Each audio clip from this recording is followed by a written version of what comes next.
that provides an ecosystem of assistance from local government units, national government agencies, and the private sector.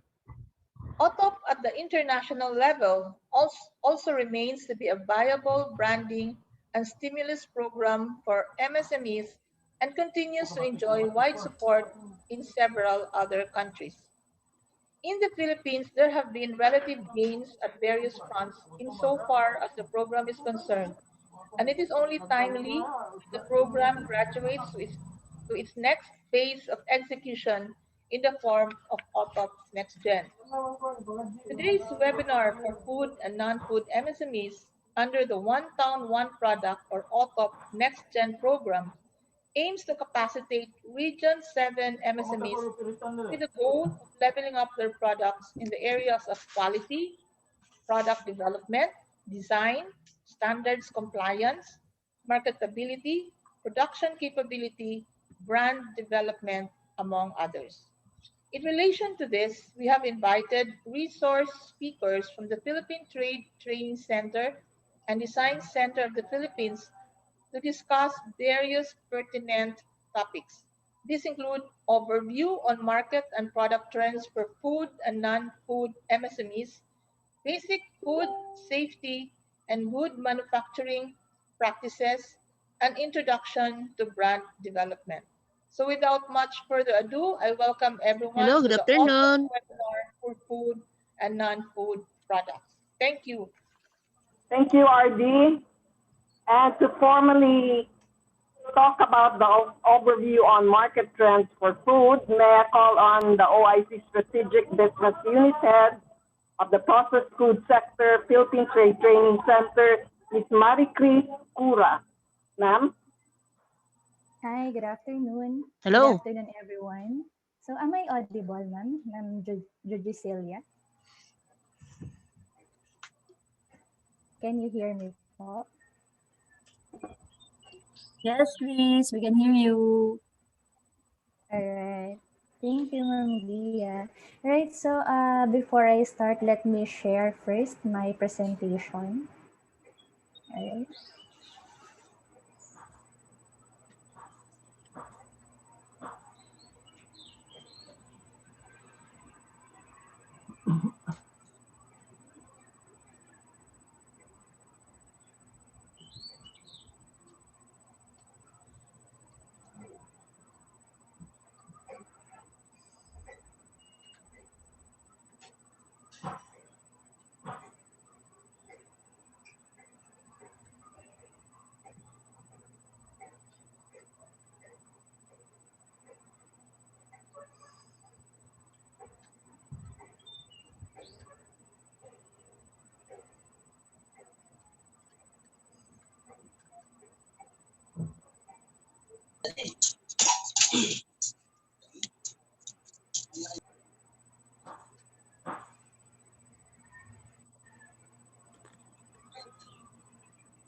Okay, so is it visible already?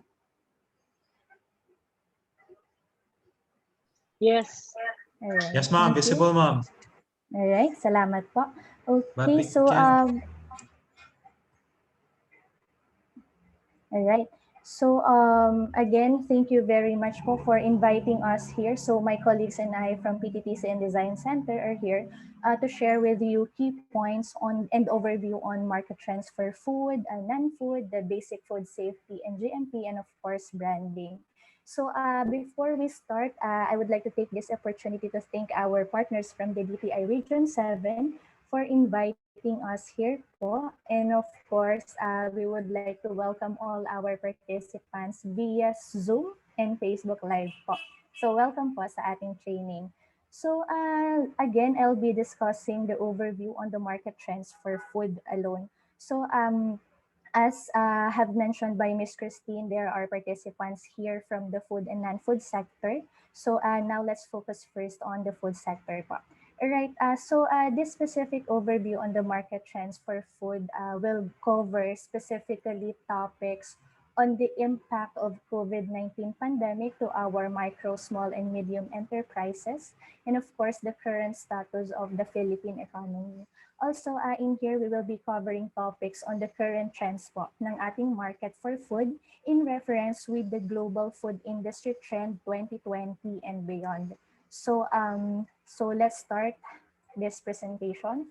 So I would like to start this discussion with a question: why do we need to know the current market trends? So I am encouraging, though hindi ko po nakikita lahat ng participants natin right now, but I am encouraging everyone who is present via Zoom and Facebook to please share your inputs or your notes or thoughts on this one. So you may type in your answers or inputs sa ating pong Facebook page, chat box, or sa Zoom kung ang participants pa ay via Zoom. And then later part of the discussion, si Ms. Christine or the host from DTI Region 7 will be reading some of the notes from the participants. So actually, I also prepared here some of the most important reasons why we need to know the current market trends for our businesses to survive, or kung paano naman tayo makaka-adopt doon sa current normal or doon sa new normal or sana better normal. All right, first is if you follow trends, it will help you make better forecasting. And forecasting is an everyday job of each entrepreneur or you as the food business operators or the producers. And it also applicable with our participants from the non-food sector. So when we talk about forecasting, it is when we are using or applying the data we have gathered to know ano yung future trends or ano yung future ng specific product or the services that we are offering. Of course, sa panahon po kasi talaga natin ngayon, pandemic, the resources are very maliit, minimal yung meron tayo ngayon. Kumbaga, yung every peso na ilalabas natin from our business or dun sa pocket ng business natin is very important. It is also true with our customers naman. Every time na magpa-purchase sila ng product natin, they are considering a lot of things before they purchase dahil sa mga nangyayari po ngayon. So now, it is very important for us business owners to know ano yung trends, and then how do we do forecasting para po maka-adapt tayo at para po maging better yung ating mga products, services, and of course, maging maayos yung business natin. So that is one. The next one is to keep your business afloat and help sustain its growth. Of course, as one of the consideration, we should always check our capacity or our financial capacity. So sa business po, hindi pwedeng basta, sige, dive na tayo. Sabi ni Miss Chris, ito daw yung current trend sa market, sige, gawin natin. But of course, having checked, or doing your forecasting first, knowing ano yung mga available sa market, ano yung in demand sa market. By the way, trends and fad are different thing. So, hindi pwede na kung fad lang yon ay sundin na agad natin siya. We should always depend and check the data present sa market po. Alright. Next is growth is never by mere chance, is the result of forces working together, and of course, recognize the areas for an expansion and increase your customers base. So ano po ba yung pinaka-importante sa atin bilang business owner? Of course, ang tinitingnan lagi natin is not really our inventory, not really the sources of our products, but of course, na-maintain ba natin at nare-retain ng ating customer. Always na ang very important factor sa atin is to always make our customers or clients happy. So, paano natin maiibigay sa kanila yung mga need na nila, paano natin sila marerating sa ating business na sila pa rin at sila yung nagpa-purchase ng product natin, ano ba yung dapat natin gawin? So at this point in time, we should always check the trend, we should always check data. So yun po yung some of the inputs na kailangan alam natin as entrepreneurs or as food business operators or producers. Alright, so siguro po marami na ring nag-comment sa ating chat box. So we will check that later with the help of our partner from DTI Region 7. Okay, next. So this one is, so before diving into the current market trends, alamin po muna natin yung mga saan ba nanggaling yung data, ano ba yung nag-push para magkaroon ng ibang market trend sa panahon ng pandemic. So actually this is like a 20 pages presentation or of the result of the survey made by ADB last October 2020. So si ADB po survey siya to more than 2,000 micro, small, and medium enterprises. Maybe one of you here ay nakapagsagot sa survey nila. So this is the result po 6 months after the outbreak in the Philippines. So from March 2020, pumasok tayo sa period ng pandemic. And then 6 months after, ano yung nakikita natin na nangyari and beyond. Of course, the economy has moved to, as a result of this, na-mentioned that the economy has moved to recovery stage, though not fully recovered, but andun tayo sa inaabot naman natin na makamove from the lockdown down to doon sa medyo GCQ na pwede nang may minimal movement na from sa ating economy. And then business are reopening but continued to drop in domestic demand. So here are some of the measures or metrics na ginamit nila to assess ano yung pulso ng mga micro, small, and medium enterprises natin by that time. Okay, so we have here, if you can see on your screen, yung first one is for the micro. The second naman is for the small companies. And of course, the third one is for the medium companies. So in here, they measure the drop in domestic demand, delayed in delivery of products and services. Of course, during the lockdown, wala talagang movement at all. Lahat tayo nasa bahay, lahat ng negosyo ay nakatigil. And then the cancellation of contracts. Of course, paano natin gagawin yung isang bagay? Paano natin maiituloy? Paano hindi magkakaroon ng cancellation ng contract kung lahat tayo nga ay nakastop?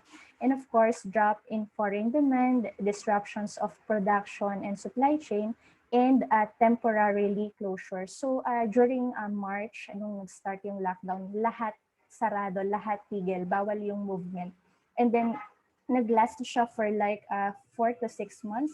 And then eventually came September or October 2020, unti-unti some of the establishments are being reopened, like the food establishments, even with the big companies, nagkakaroon sila ng 30% capacity ng dine-in. And then for our MSMEs and producers naman, nagkakaroon na ng konting orders. Doon pumapasok na yung mga online orders ng mga MSMEs natin and clients. So ito po yung naging result of the ADB's survey at that time. So now,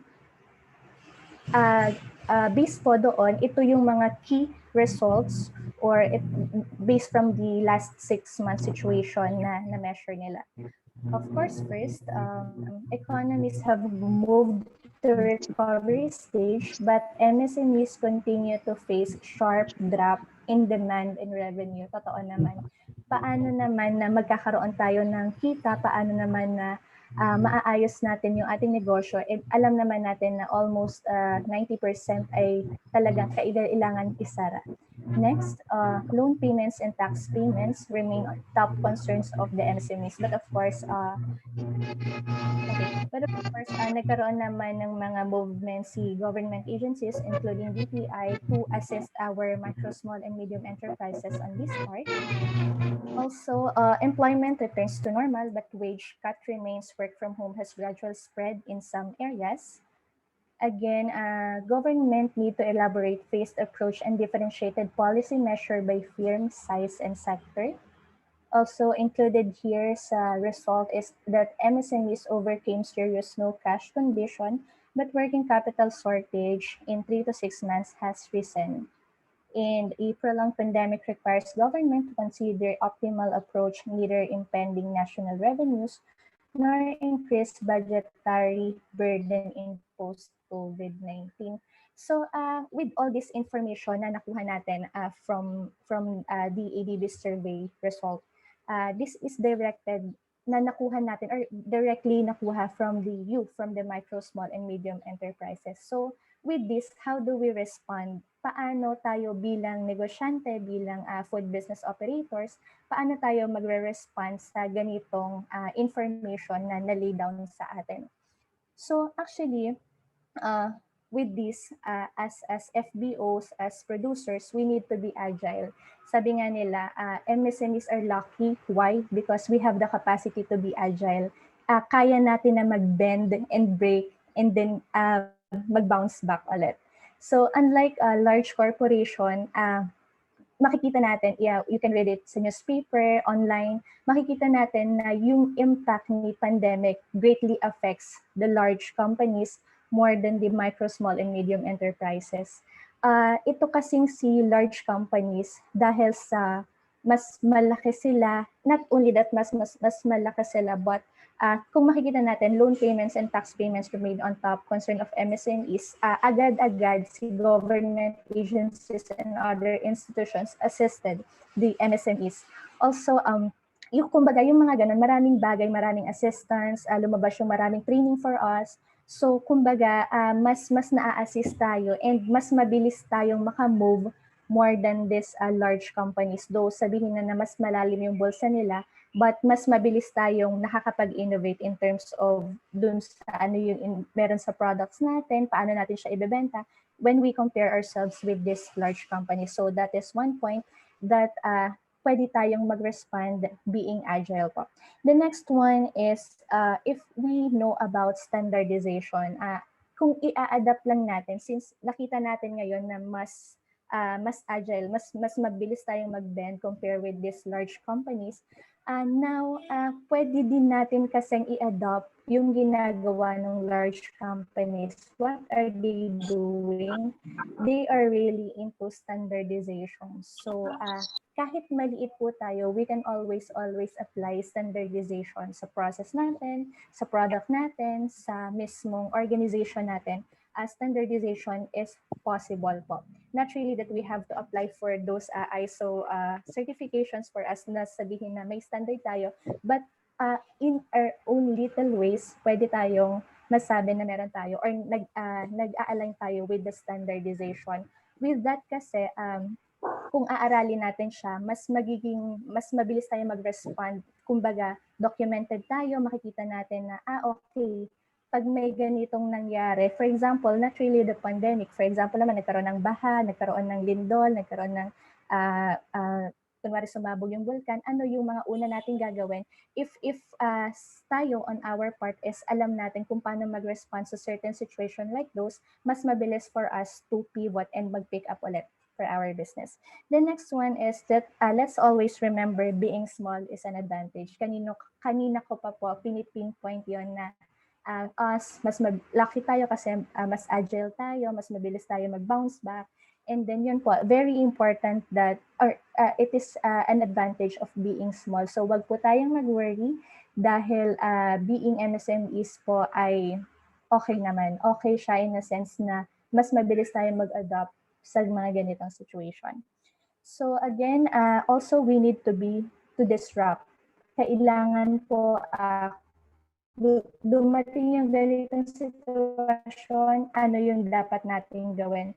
Sabi nga po, when we have, PTTC has, we had our, ano tawag dito, we have invited a lot of resource speakers. And one of the speakers mentioned that, kumbaga, we need to be innovative. Kailangan po lagi tayong nag-iisip ng bago, lagi tayong may ina-apply na bago. We need to be disruptive. Hindi pwedeng, andito lang tayo, ay, nalugi yung negosyo ko, tama na.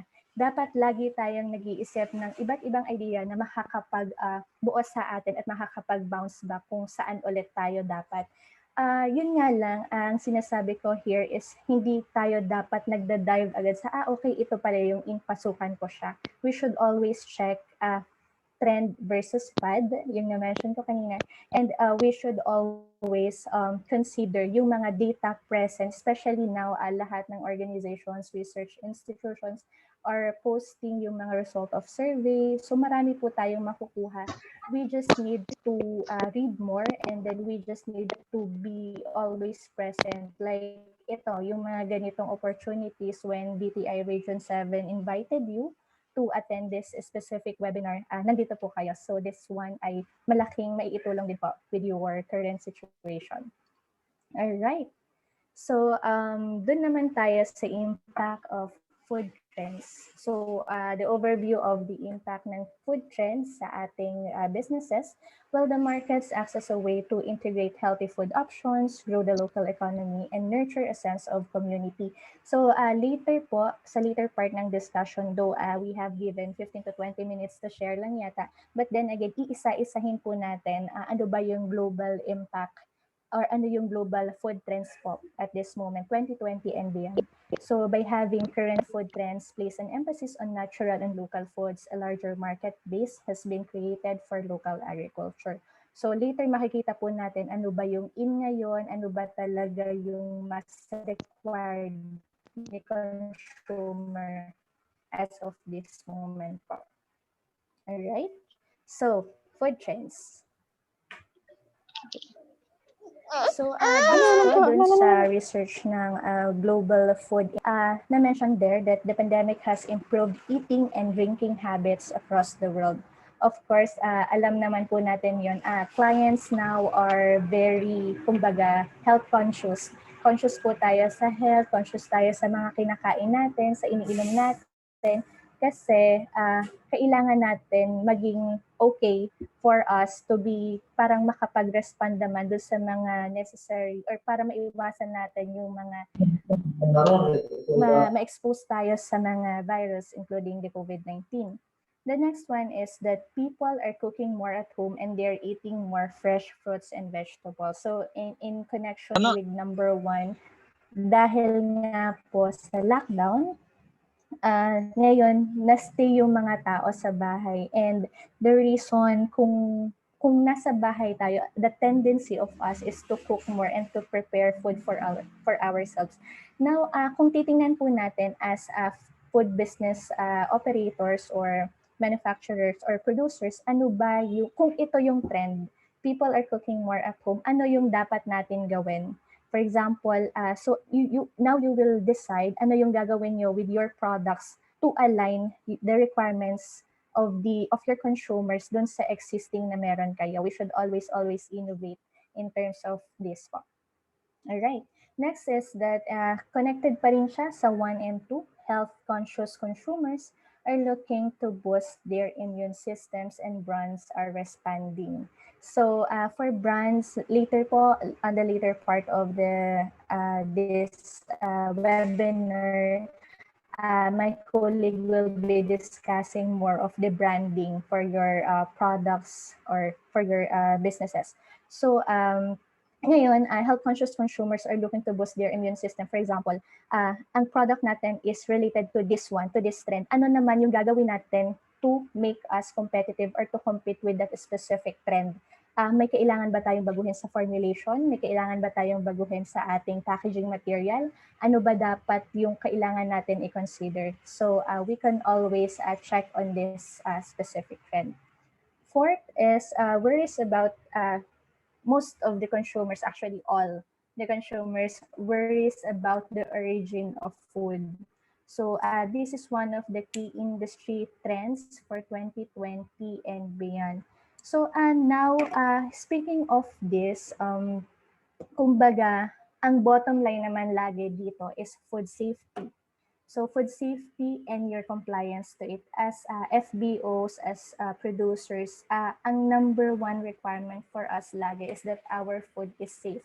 So again po, later this afternoon, one of my colleague, my boss, will be presenting with you the food safety and GMP. So kailangan po makinig tayo because this specific slide ay itatakel po doon. So now, when it comes to compliance, this covers everything about the standards. So the Food Safety Act of 2013, the AO 153 series of 2014 will be tackled deeply sa later part of the presentation.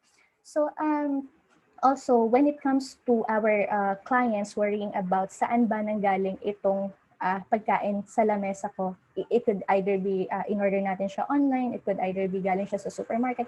But then again, this specific product, ano yung raw materials na ginamit sa kanya, paano siya nakarating from farm to fork, ay yun na yung mga concern ngayon ng ating mga clients. So us, being the MSMEs, being the FBOs, dapat is medyo sensitive tayo in terms of this, knowing the traceability of the product.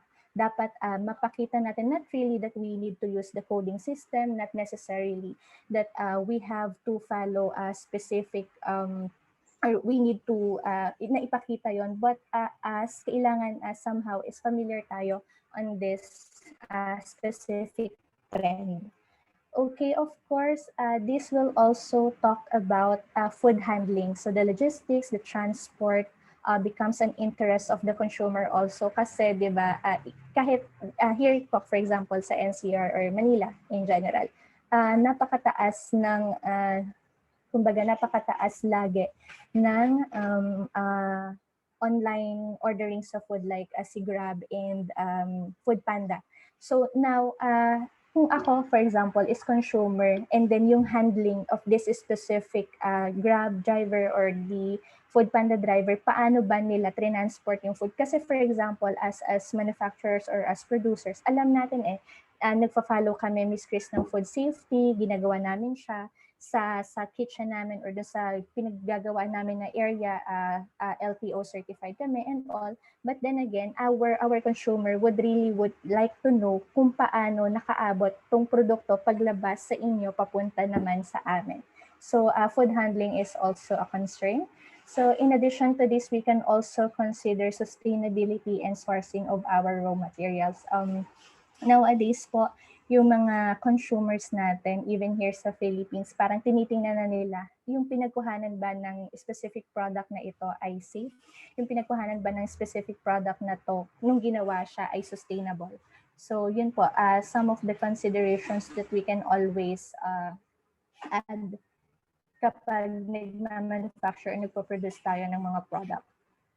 So you as food processors or FBOs, is your main concern really is to make sure and to make sure that your product is safe and that you should focus always on food safety. All right. Next, supporting local is the key consideration for many consumers. When the pandemic hit us, nagkaroon agad ang government natin ng parang Bayanihan Act. So one of the sa Bayanihan Act po is one of the consideration is that we should support local. Kumbaga, since mababa ang export, hindi makalabas yung produkto dahil walang movement of goods, logistics, nakastay lang sila and all. So parang ang nangyari is that kung ano yung capacity or yung inventory ng manufacturer natin, yun na yung ginawa mo nun for consumption of dun sa mga nasa area natin. So that is one of the good considerations of the Bayanihan Act. Also initiated by this one is initiated by the Association of Filipino Franchisers. So the programs promotes buying local products and services to help the country's MSMEs to survive then. So of course, sino-sino pa ba ang bibili ng produkto natin sa ganitong panahon kundi tayo din ang magtutulungan dito. So this one is really the trend now, even hindi lang po sa Philippines, hindi lang sa region, but also around the world po talaga. So supporting local is the key consideration for many consumers then at this point in time. Also, consumers are looking to food and drink as escapism to create occasions at home. Yun nga po, nakita naman po natin sa news today actually and yesterday that the NCR and the nearby provinces Laguna, Bulacan, Rizal, and some parts of sa Luzon po ay parang GCQ ulit and then for example, yung mga dine-in are not allowed again. Pwede siya pero basta open yung mga ganong reasons po. Now, us being Filipino, mahilig tayo sa feast. Mahilig tayong kumain, magkasama-sama lang kakain agad. Now, not only here in the Philippines but sa global perspective that the consumers are looking to food and drink as escapism to create occasions at home. Since bawal ngang lumabas, sabi, dito lang tayo sa loob ng bahay. So ano yung pwede nating gawin? So you as FBOs, as producers, ano naman po yung pwede nyong gawin to tweak your specific businesses to contribute to this? Paano kayo mag-innovate para makuha natin or makakuha tayo ng portion of the pie dun sa specific trend na to. I have here an example. Yung name ng restaurant business niya is the Rai Rai Ken, owned by Joey Garcia. So, yung ginawa nila, this specific restaurant, if you are familiar with, is a fully dine-in restaurant lang po talaga siya.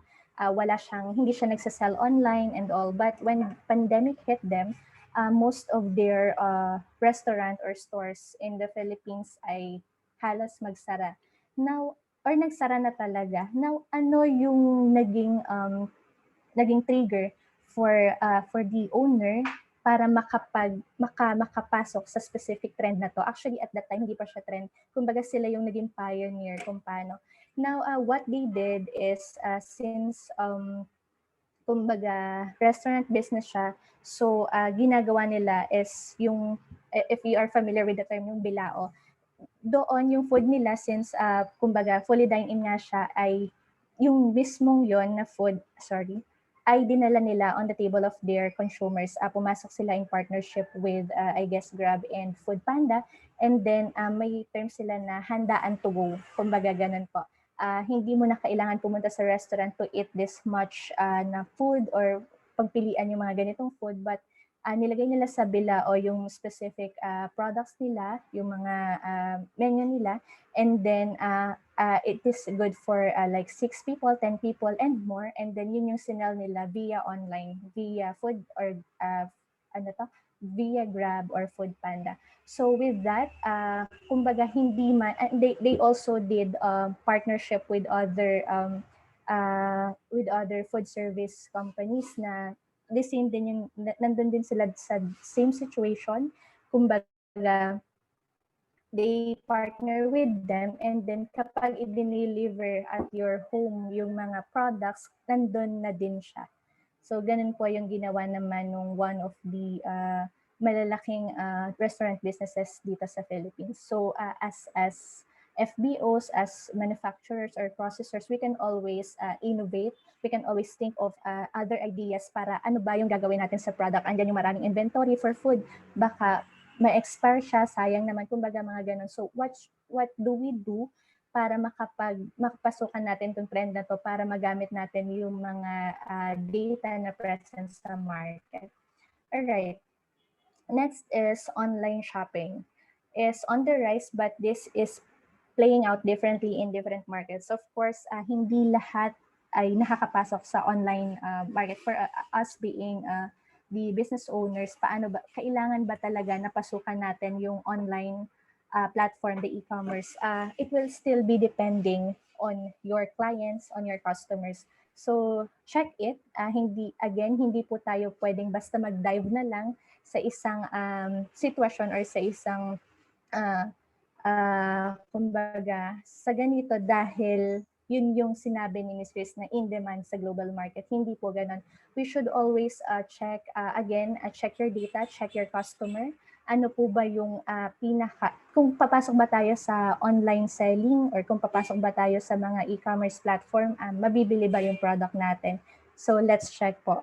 We should always consider them. Again, this one is nag-vary depending on your markets po. Alright, so I guess that would be all for the current market share. I would like to share with you yung quotation from Charles Darwin. It is not the strongest of the species that survives, nor the most intelligent. It is the one most adaptable to change. Yun po.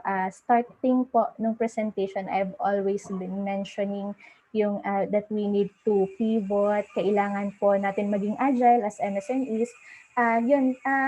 Sa panahon kasi ngayon, we need to consider a lot of things. But then again, you being MSMEs are very lucky po. Dahil mas mabilis tayong mag-bend and break and bounce back. So with that, I would like to thank you all for listening to my presentation and have a good day po. Thank you very much. Thank you very much, Ms. Kura. Before we move on, I'd like to remind everyone to please mute your microphones para dito ta mag-disclose po sa speakers. And also, may I request you to please fill in the registration link and the CSS also in the chat box. Thank you. So we move on, padayon pa, to discuss on discussing the overview on market and product trends for non-food.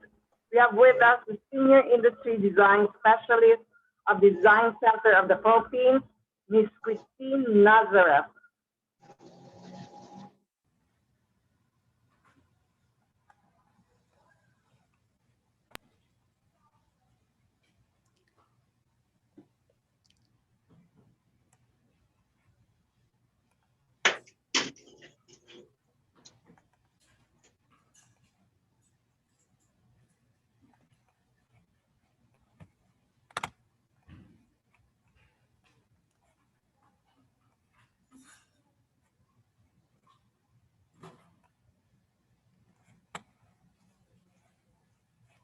Hello, good afternoon. Can you hear me?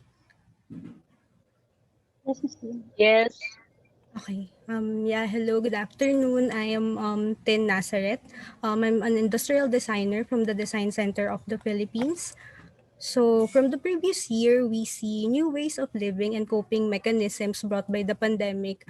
We are making spaces in our homes and the work from home setup. Students are attending classes in new ways. Some of us even found new hobbies in the constraints of our homes. All these are response to the challenges brought by the pandemic. This is the market trends in the post-COVID-19 world, the post-pandemic lifestyle and design trends. This is based from materials and articles from WGSN or Worth Global Style Network, the global authority on consumer and design trends. So this report is consist of lifestyle trends, design trends, colors and materials and finishes, design trends for home and fashion sectors. So the pandemic for the past year has acted as a global accelerator of change.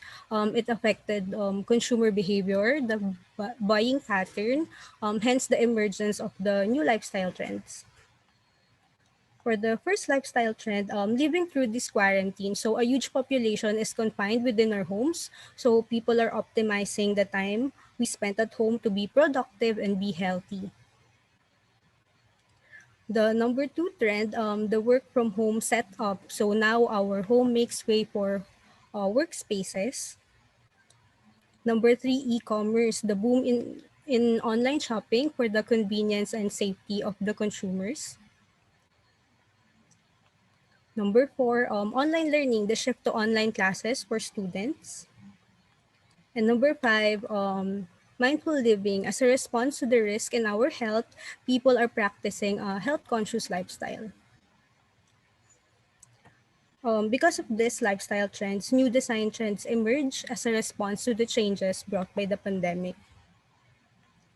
First, let's look at the color trend. So colors gained emotional response from the consumers, and it will be the driver of the consumer needs and wants in the coming years.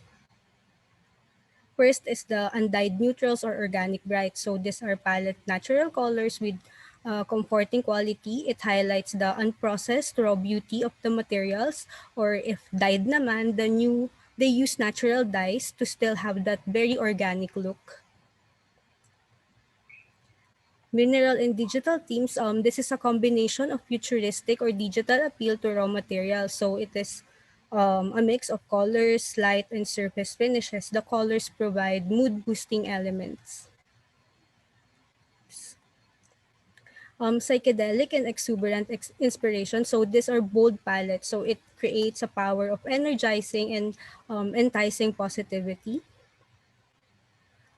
For the design trends on materials and finishes for different products, consumers are embodying tactility to deliver visual and physical comfort.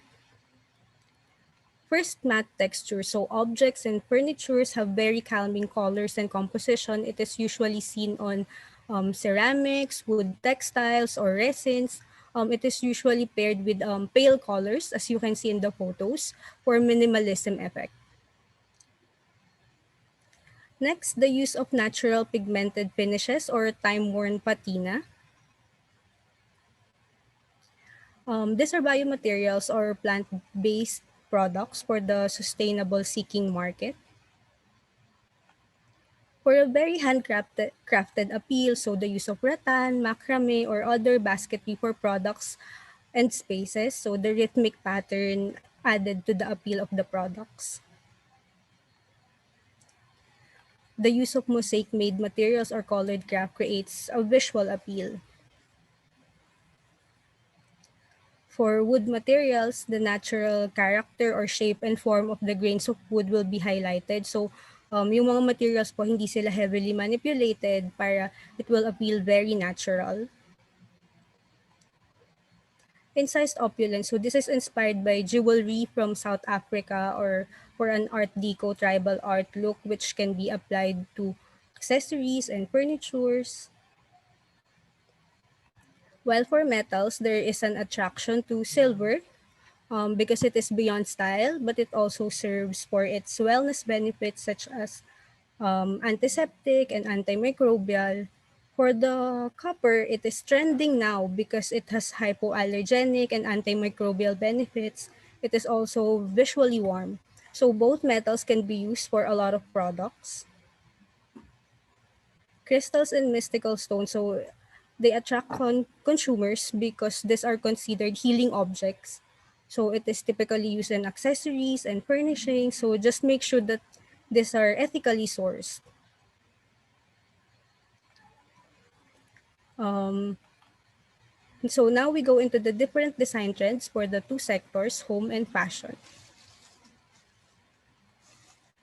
First, for the home as a sanctuary. So as we navigate everything at home, consumers aim for relaxation and productivity within their own spaces. Lounges furniture for comfort, simple and functional design for both indoor and outdoor. Mood boosting design for playful quality and to appeal for all ages. Natural material products for coziness, for meditation and relaxation. Old technique applied to contemporary items. Bold basics, patterns, and crafted design. Again, old techniques of weaving combined with luxury materials. Lights that help improve sleep and mood for the tired eyes. Stitching, crochet, terrazzo, and lacing applied to the lighting.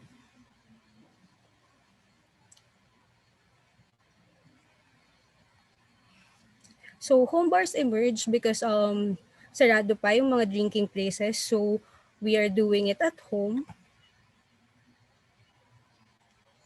Candles and scents that replicates the spa feel at home. For the converted home working spaces, furniture are more adaptable, portable, and flexible. Comfortable desks with organic designs for long working hours. So nowadays, consumers spend many hours in the kitchen, so we hone new skills, hence the creation of kitchen and dining products that are both functional and visually appealing. First, raw finishes, handmade styles for everyday items for timeless appeal. Fresh color palettes combined with metals or wood for a youthful appeal. Bold colors and vivid patterns brings energy to the kitchen. So consumers are making the most of outside space because of social distancing. So it is safer to socialize outside. So these are natural materials or bright and color pop tones. For the wellness and recreation, as the consumers are shifting to a more mindful lifestyle, compact exercise equipment that can be brought anywhere and with reduced noise, virtually guided exercise, Fun workout and wellness for products for kids as well.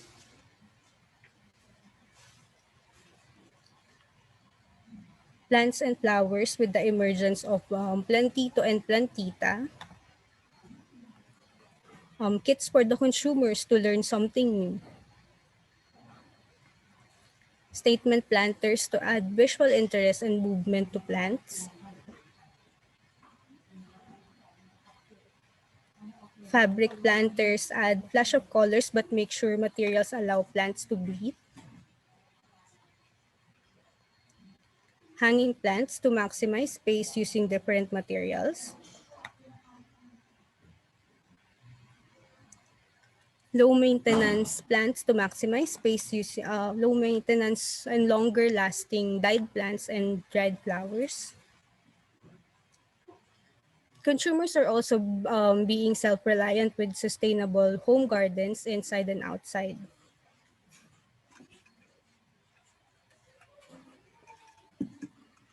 So for those who doesn't have outdoor space, it can be on classic mason jars and typical pots,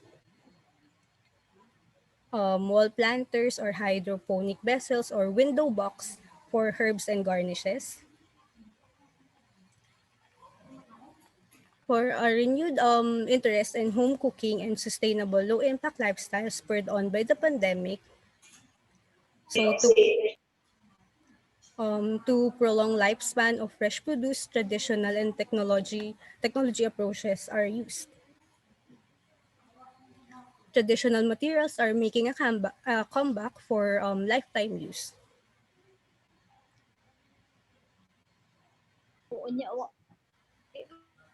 Reusable products that are easier to clean and sanitize long term. Refined and minimal use of wood with natural finishes. Now for the fashion sector, loungewear.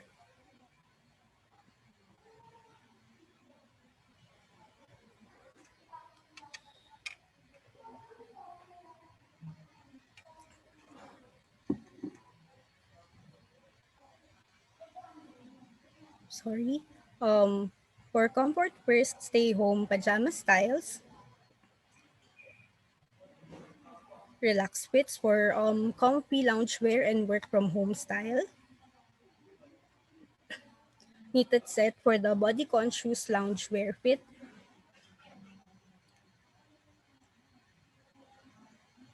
For the active wear for exercising. The minimalist approach for Pilates or yoga training. Simplicity that feels calming and still. Merino for intense home workouts and commuting.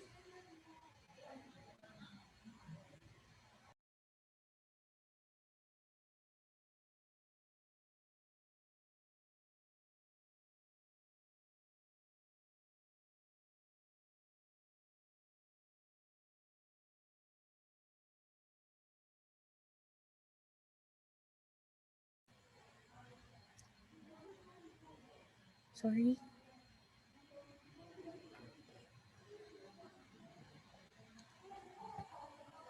For the pandemic fashion, of course, the face mask. So aesthetic driven for creativity and science based for protection and filtration. For local weave from our locals and kimono with personal protective equipment purpose. Apparels now with face coverage for shield-like forms. For the visual fashion, for those who work from home or attends online classes virtually. A more relaxed working wardrobe for comfort. Stripes blocking for added color and pattern. Graphic design for more colors that will look good on screen. Hyper digital colors that will pop on screen of your computers. Now, because of the above the keyboard dressing or virtual fashion, it is just our head to shoulders that is seen on screen, so we maximize the use of statement earrings to accessorize. Same with the use of more hair accessories. Also, our necklaces can be personalized and mixed and matched. How slippers are updated with the classic slip-on for very gender-inclusive appeal. So, pwede for both female and males. Party mules are perfect balance of comfort and elegance. For the bag trends, crafted bags are must-have for staycation and vacation for its look and versatility.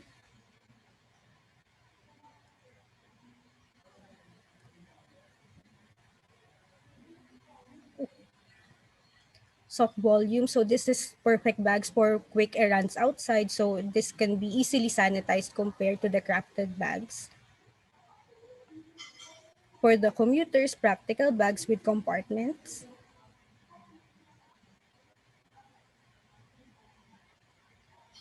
For the kids at home, so set dressing for the gender inclusive casual wear, so pwede for boys and girls.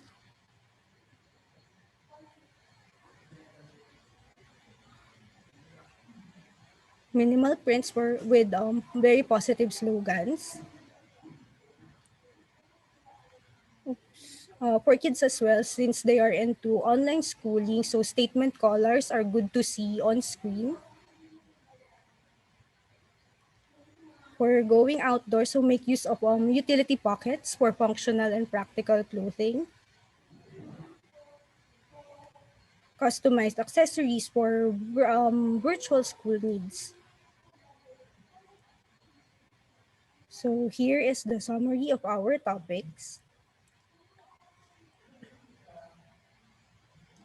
So again, this is based from the materials and articles from WGSN. WGSN, or Worth Global Style Network, is the global authority of on consumer and design trends.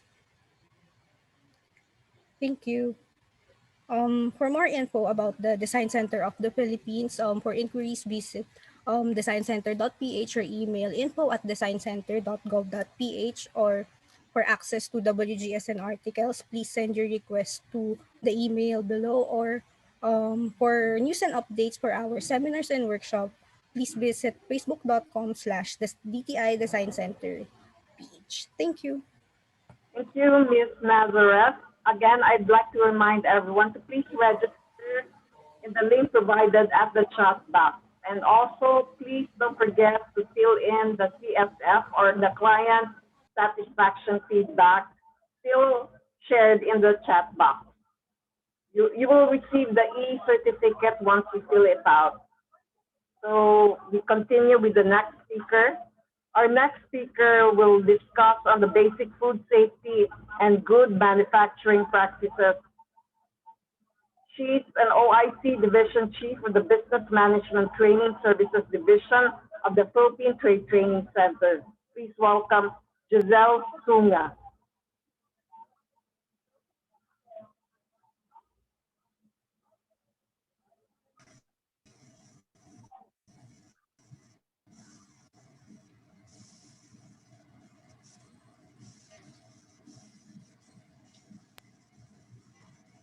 Good afternoon. Can you hear me? Hello, good afternoon. Can you hear Yes, me, ma'am. ma'am? Yes, po, we can hear Yes, you. ma'am. Okay, I will just share my screen.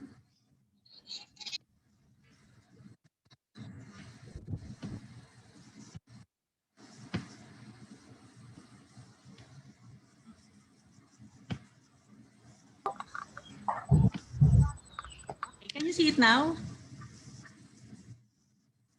Yes, We can. Yes, ma'am. Okay, so good afternoon. Good afternoon, everyone. Good afternoon, our OSMEs, Region 7, OICRD Maria Elena Nanette Arbon, to our DTI partners, also Miss Christine, and to all those listening and right now. I'm from Philippine Trade Training Sector. Okay, when we do our training po, I always emphasizing the PTTC. So it's not PITC, it's not PICC, it's not PTT, that's a gasoline station. So it's PTTC. Okay, by the way, what you can see in the screen is our building, which is located in Pasay City. Okay, so we are really happy and grateful to help and educate those food business, but also those who wants to venture in food, those non-food sellers. Though at this pandemic time, people really need to eat and they need to eat seafood. Some of you may be exporting already or you may have LTO, that's licensed to operate. So this is just a refresher for you. But for those starting up, you really need to understand what food safety is all about. Okay, so our objective is for you to understand Food Safety Act 2013, hazards, and the food safety tools like GMP. Usually, we conduct food safety for one day, but in this new normal, we will have it in webinar.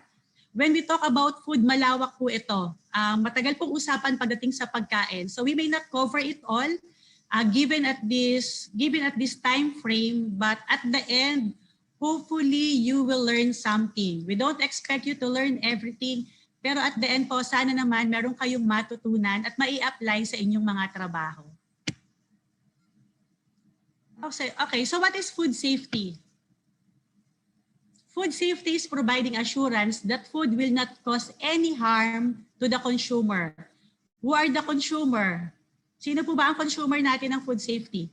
It's your client, those who buy your product, your neighbor kung bumibili sila sa inyo, yung nabigyan ng inyong produkto, halimbawa, binili yung produkto ninyo, pinasalubong sa iba. Sino pa? Of course, your family. So lahat po tayo consumer. That's why it's very important na ang ating food ay safe. Kasi lahat tayo kumakain. So from receiving of your raw materials, handling up to storing your product, it should be safe and fit for human consumption. No contaminants, no hazards. Walang hazards. So ano po ba yung hazards? I-discuss ko po yun mamaya. So why do we need to address food safety? Pag po kasi may outbreak ng foodborne illness, it can result to trade and tourism damages, resulting to loss of earnings. Di ba? Pag may problema sa food safety, mawawalan tayo ng kita, masisira ang ating mga company, ang ating trabaho. Sabi po sa showbiz, pag daw merong positive or negative publicity, it's still publicity. Sa showbiz po yon, tama? Pag po kayo ay food manufacturer, hindi po tayo pwedeng magkaroon ng negative media exposure. Kasi pag nagkaroon po tayo nito, walang bibili ng ating produkto. At possible pa, pag may nakain sila ng produkto natin na hindi maayos ang pagkagagawa at hindi safe, pwede pang magkaroon ng lawsuits, magkaroon ng demanda. So anong pwedeng mangyari? Pwede pong magsara ang ating mga kumpanya. Magkakaroon tayo, magsasara ang mga company, magwawalan tayo, loss of reputation, and then ang ating mga staff, lowered staff moral. Kasi pwede silang mawalan ng trabaho. Siyempre, kasi magsasara. And of course, we don't want the vulnerable groups to suffer. Sino po yung mga yon? Yung mga elderly, people's immune system weakened with age, yung mga may sakit, yung pregnant, infant, very young children, those who have not built up strong immune system, people with compromised immune system, yung mga nag-take ng medicine, medication, nagkikimo. So hindi po sila safe. Delikado po sa kanila pag hindi sila nakakain ng pagkain na hindi safe at hindi fit for human consumption. Okay, most important is the human costs. Pag po nagkaroon ng foodborne illness o yung inyong mga pagkain ay merong mga mikrobyo or hindi safe, ang malaki pong impact ay sa mga tao. Loss of work, mawawalan ng trabaho, medical cost, magbabayad sa ospital. And then of course, long-term disability. Pwede kasing magkasakit tapos pang matagalan na yon. At ito po, ang wag naman sanang mangyayari, it will cause death. Diba? Pag may mga hindi safe ang ating pagkain, pwede tayong makamatay. And we don't want that to happen. Okay, ang Philippine FDA po, meron po tayong tinatawag na Food Safety Act of 2013. Ito po, pinoproteksyonan ang consumer health. Sino yung consumer? Again, sabi ko, tayong lahat yon. And then facilitate market access. Facilitate market access of local foods and food products for other purposes. Ito naman po yung food manufacturer. Kasi pag meron po tayong mga LTO or license to operate, pwede po tayo magbenta ng produkto. So makaka-access po tayo sa ibang market. Dati nagtitinda lang tayo dito sa ating barangay, so pwede na tayo magtinda sa bayan or kaya pwede na tayo magtinda sa mga grocery. Yun po ay kung meron tayong LTO. Ang function po ng FDA is to license, monitor, and regulate the flow of food. They want to ensure the health of the people by having safe food available to the public sa ating lahat. FDA din po ang nagre-require ng LTO for food establishments. Buried to secure LTO, license to operate. So manufacturer, trader, o kaya po distributor. So ano main objective ng Food Safety Act of 2013? Safe food from farm to table. Ano po ang gusto nating ensure? Ensure natin na ang ating kinakain ay safe. Kasi lahat naman tayo kumakain, di ba? So dapat talaga i-ensure natin na safe iyan. Okay, pag safe food, ano bang benefits nito? Of course, it's good for business. Service, it's our responsibility. It's everybody's responsibility. If your product is good and safe, people will buy. And of course, this will give you good business. When we make our food product, our intention is to make our consumer happy. And we give that service wholeheartedly. And of course, our responsibility naman, not only by manufacturer, but also by mode of delivery. Dapat po, pag naroon tayong food, kung mula sa proseso hanggang i-deliver, dapat po na-maintain natin kung anumang temperature ang dapat nating i-maintain. Okay? And we also follow food standards and practices that comply with the law, which is good for every market and good for all consumers. Okay, what makes food unsafe? Sabi ko nga po kanina, hazard. So ano ba yung hazard? I hope I'm not going too fast ha. Pasensya na kayo, mabilis lang ako magsalita pero I hope you're learning naman. Okay? So ano po ba yung hazard? Ang hazard po is biological, chemical, or physical agent or condition of food with the potential to cause an adverse health effect. Pag sinabi po nating adverse health effect, harmful, unfavorable. Hindi po dapat ganon. Dapat po walang epektong masama sa atin. At acceptable contamination can either cause injury, pwede po makapinsala sa tao, illness, sabi ko nga kanina, death. So how do we make sure that food is safe? Ensure that there are no hazards in our food. Okay, physical hazards. Ano yung physical hazards? Any material that not normally found in food that may cause choking, cuts, or injury. Example po, pag ang ating banana chips nasa plastic, yung iba, ang ginagawa po nila, ini-stapler. So merong staple wire. So possible po, pag nakain ng tao, makakos po ng choking, pwedeng makakos ng cuts, or pwedeng makakos ng injury. Pag po ang ating cooked rice, merong bato, di ba pag nakagat ninyo, pwedeng mag-crack yung ipin.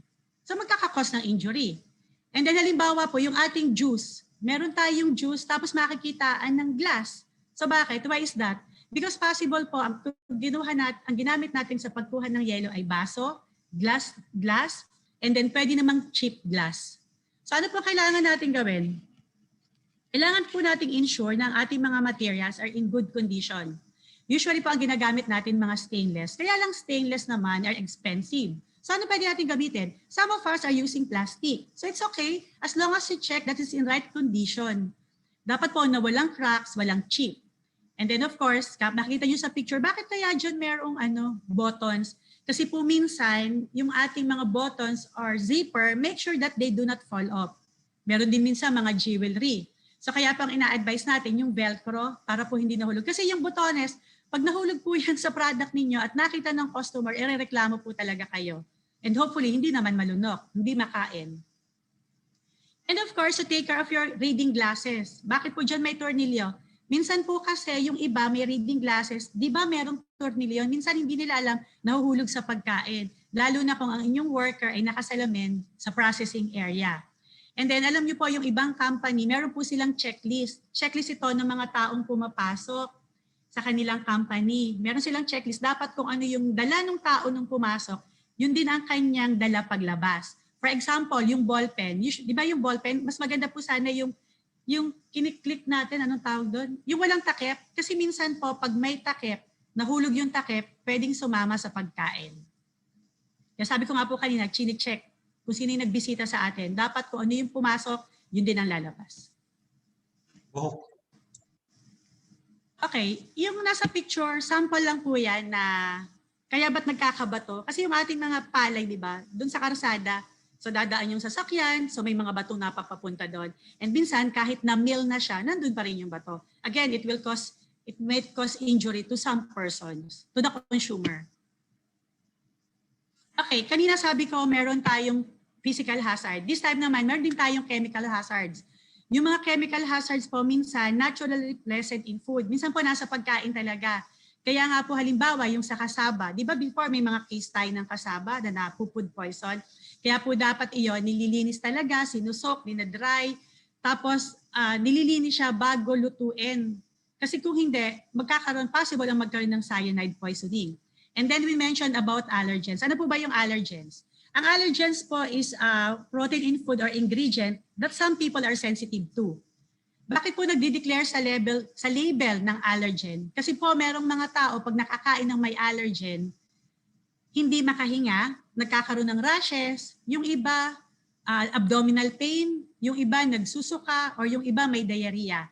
Ano bang sample nito? Halimbawa, yung egg, milk, peanuts, or fish. Di ba minsan meron tayong mga allergy doon? Sa Pilipinas po, okay po tayo. Minsan sa atin, pag nakakain ng ganon, kita nyo yung mga skin natin nagkakaroon ng rashes, namumula. Sa ibang bansa po, especially sa US, hindi po nakikita sa panlabas, pero hindi na pala nakakahinga. Kaya po ang US, very strict sila pagdating sa allergens. So ano pa ang dapat natin gawin? We need to declare that on our label. Ano ba yung nasa mga produkto natin? Para malaman ng kakain. Kasi kung meron silang allergy sa ganito, halimbawa sa peanuts, dapat hindi na sila kakain nun. At malalaman lang nila yon kung i-declare nyo sa label. Okay, ano pa yung sample natin ng chemical hazards? Meron din kasi tayong ito yung mga bad practices. Naglalagay ng formalin, gumagamit ng non-certified tapos non-grade food chemicals. Dapat po gagamit lang tayo ng food grade chemicals like mga certified colors, food colors, flavors, and ingredients. Meron po kasing mga generally regarded as safe. Ito po yung mga additive na pwede nating gamitin kasi nga kailangan dun sa pagkain.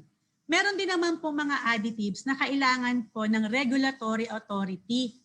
Hindi po tayo pwedeng gumamit in excess. Ano pong example? Halimbawa lang po ito. Yung pagkain nyo, kailangan lagyan ng food color. Kasi di ba minsan ina-allow naman natin. Kaya lang po halimbawa, ang kailangan lang na food color, 3 grams. For example lang po ito, 3 grams. So yung 3 grams po na iyon, pwede nyo bawasan pero hindi nyo pwedeng dagdagan. Bakit hindi nyo pwedeng dagdagan? Kasi possible magkaroon ng adverse health effect. Magkakaroon ng effect sa mga tao. So you need to only use additives that have been approved by regulatory authority. Never use more than is allowed by the law. Never use additives to alter the appearance of the food. So depende po yon. So depende kung kailangan lamang. So dapat po susundin natin kung ano yung nasa batas. Okay, ano pa yung example ng ibang chemical hazards? Yun pong wrong use of cleaning, sanitizing, pest control chemicals. Paano po ba nangyayari ito? Di ba meron tayong mga production area? Minsan po kasi itong mga panglinis natin ito, hindi natin nilalagay sa tamang lalagyan. Minsan kasama na siya ng ingredients. Pag po walang label yan at ang inyong empleyado or inyong staff ay bago sa inyo, possible pong magamit yan. So pag nagamit yan, ano mangyayari? Pwede kang makakos ng food poisoning pag kinain yung inyong produkto. So anong dapat kailangan natin gawin? Yung pong ating cleaning, sanitizing at chemicals, they should be stored properly. Okay? So sa paggamit din po, sa paglilinis natin, you need to remove food and other dirt from surface. Okay, explain ko lang po, ano yung pagkakaiba ng cleaning at sanitizing? Magkaiba po yan. Pag sinabi natin cleaning, you remove food and other dirt from a surface. Nililinis natin. Pag sinabi natin sanitizing, it reduces pathogens on a surface to safe levels. Di ba yung pathogens, yun yung mga high, yun yung, mamaya, i-discuss ko po yun sa biological hazards. So what we are saying here, magkaiba yung cleaning at sanitizing ha. So dapat tatandaan natin yun. Kahit po mag-sanitize kayo, kung hindi nyo naman nilinis, wala pong epekto yun. Okay, next natin. Ito yung sabi ko kanina, biological hazards.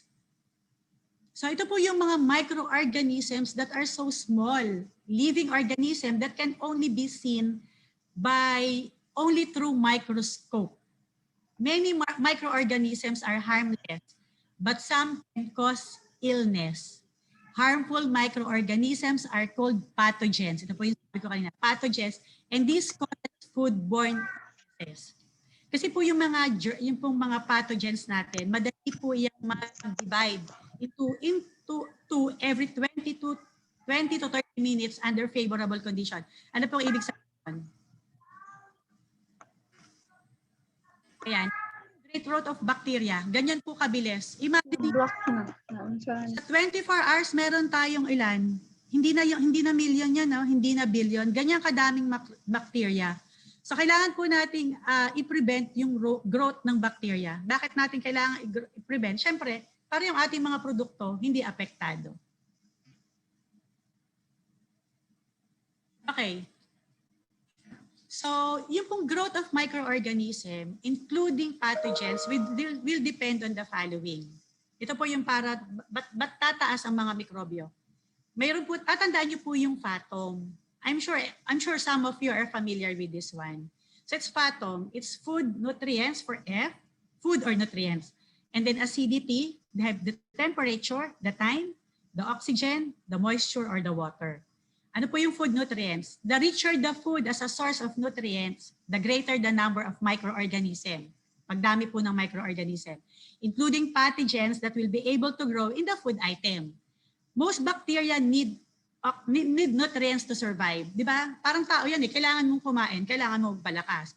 So example of pathogens grow well in milk, dairy products, o kaya in egg.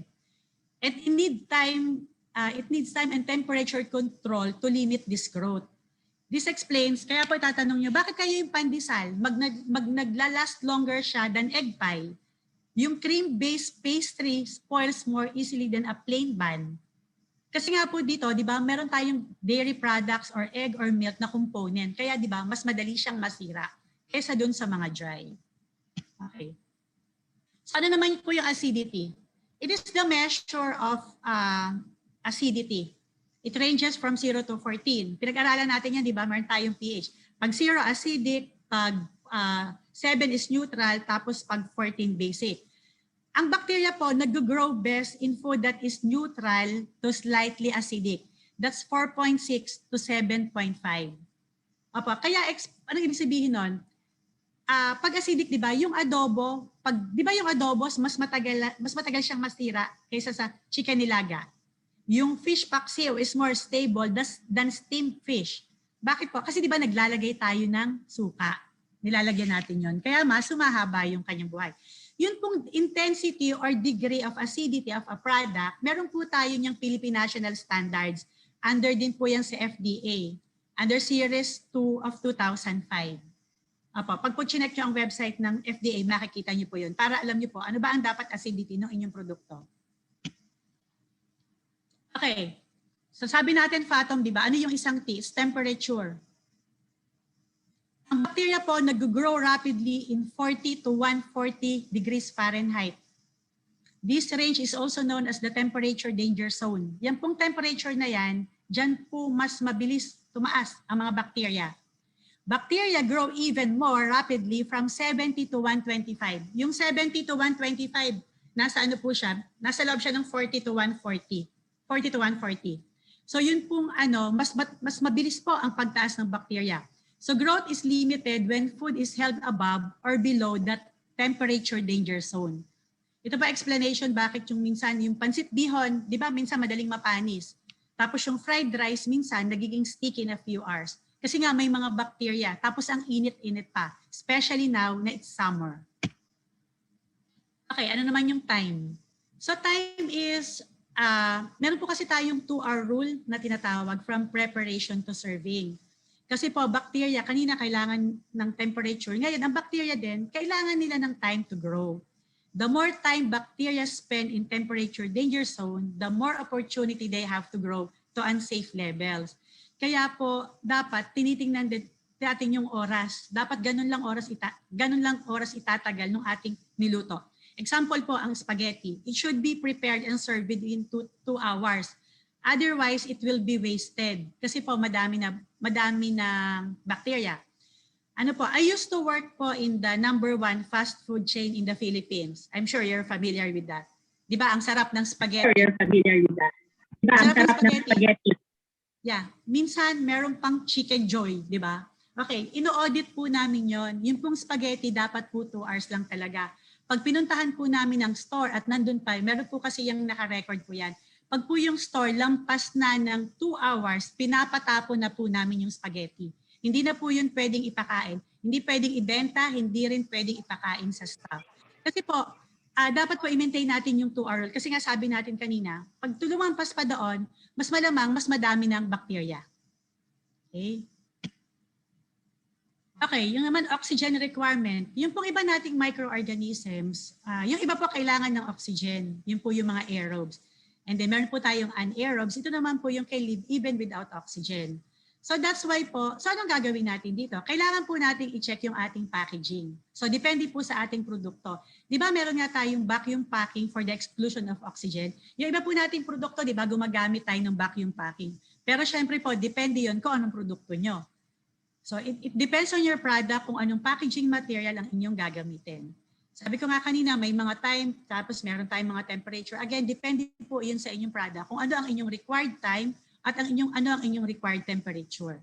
Okay, meron din po tayong meron namang iba to prevent dust or slowing down of oxidation, yung iba naman po gumagamit ng antioxidants. Okay, yung pinakahuli po kanina, yun yung moisture at water. Kasi nga, microorganisms needs water. So, mas madaling masira is mas madaming water. Kasi parang tao din yan, kailangan uminom. Kaya po yung iba, meron tayong, yung iba nag-a-add ng sugar o kaya salt. Di po ba yung mango jam is last longer than mango puree? Kasi meron pong sugar preservation. Tapos yung ating mga dried or salted fish is more stable than fresh fish, di ba? Yung sariwang isda, mas madaling ma-spoil. Pero yung tuyo, mas matagal ang buhay. Bakit? Kasi nga, we add salt. Ito yung tinatawag nating salting. So yun po, lumiliit kasi yung po kasi available water, only free available water, yun po yung ginagamit ng microorganisms. Sinatawag po ito nating water activity. Yun pong water activity, meron po tayo diyang guidelines. Malalaman po natin yan pag pinatest po natin yung produkto. So hindi po lahat may water activity. Depende rin po yun sa produkto. Yung pong iba, merong mabababa. Halimbawa, syempre, yung mga dried, bababa lang yan kasi nga dried. So pero yung ating ibang produkto, mataas po ang water activity niyan.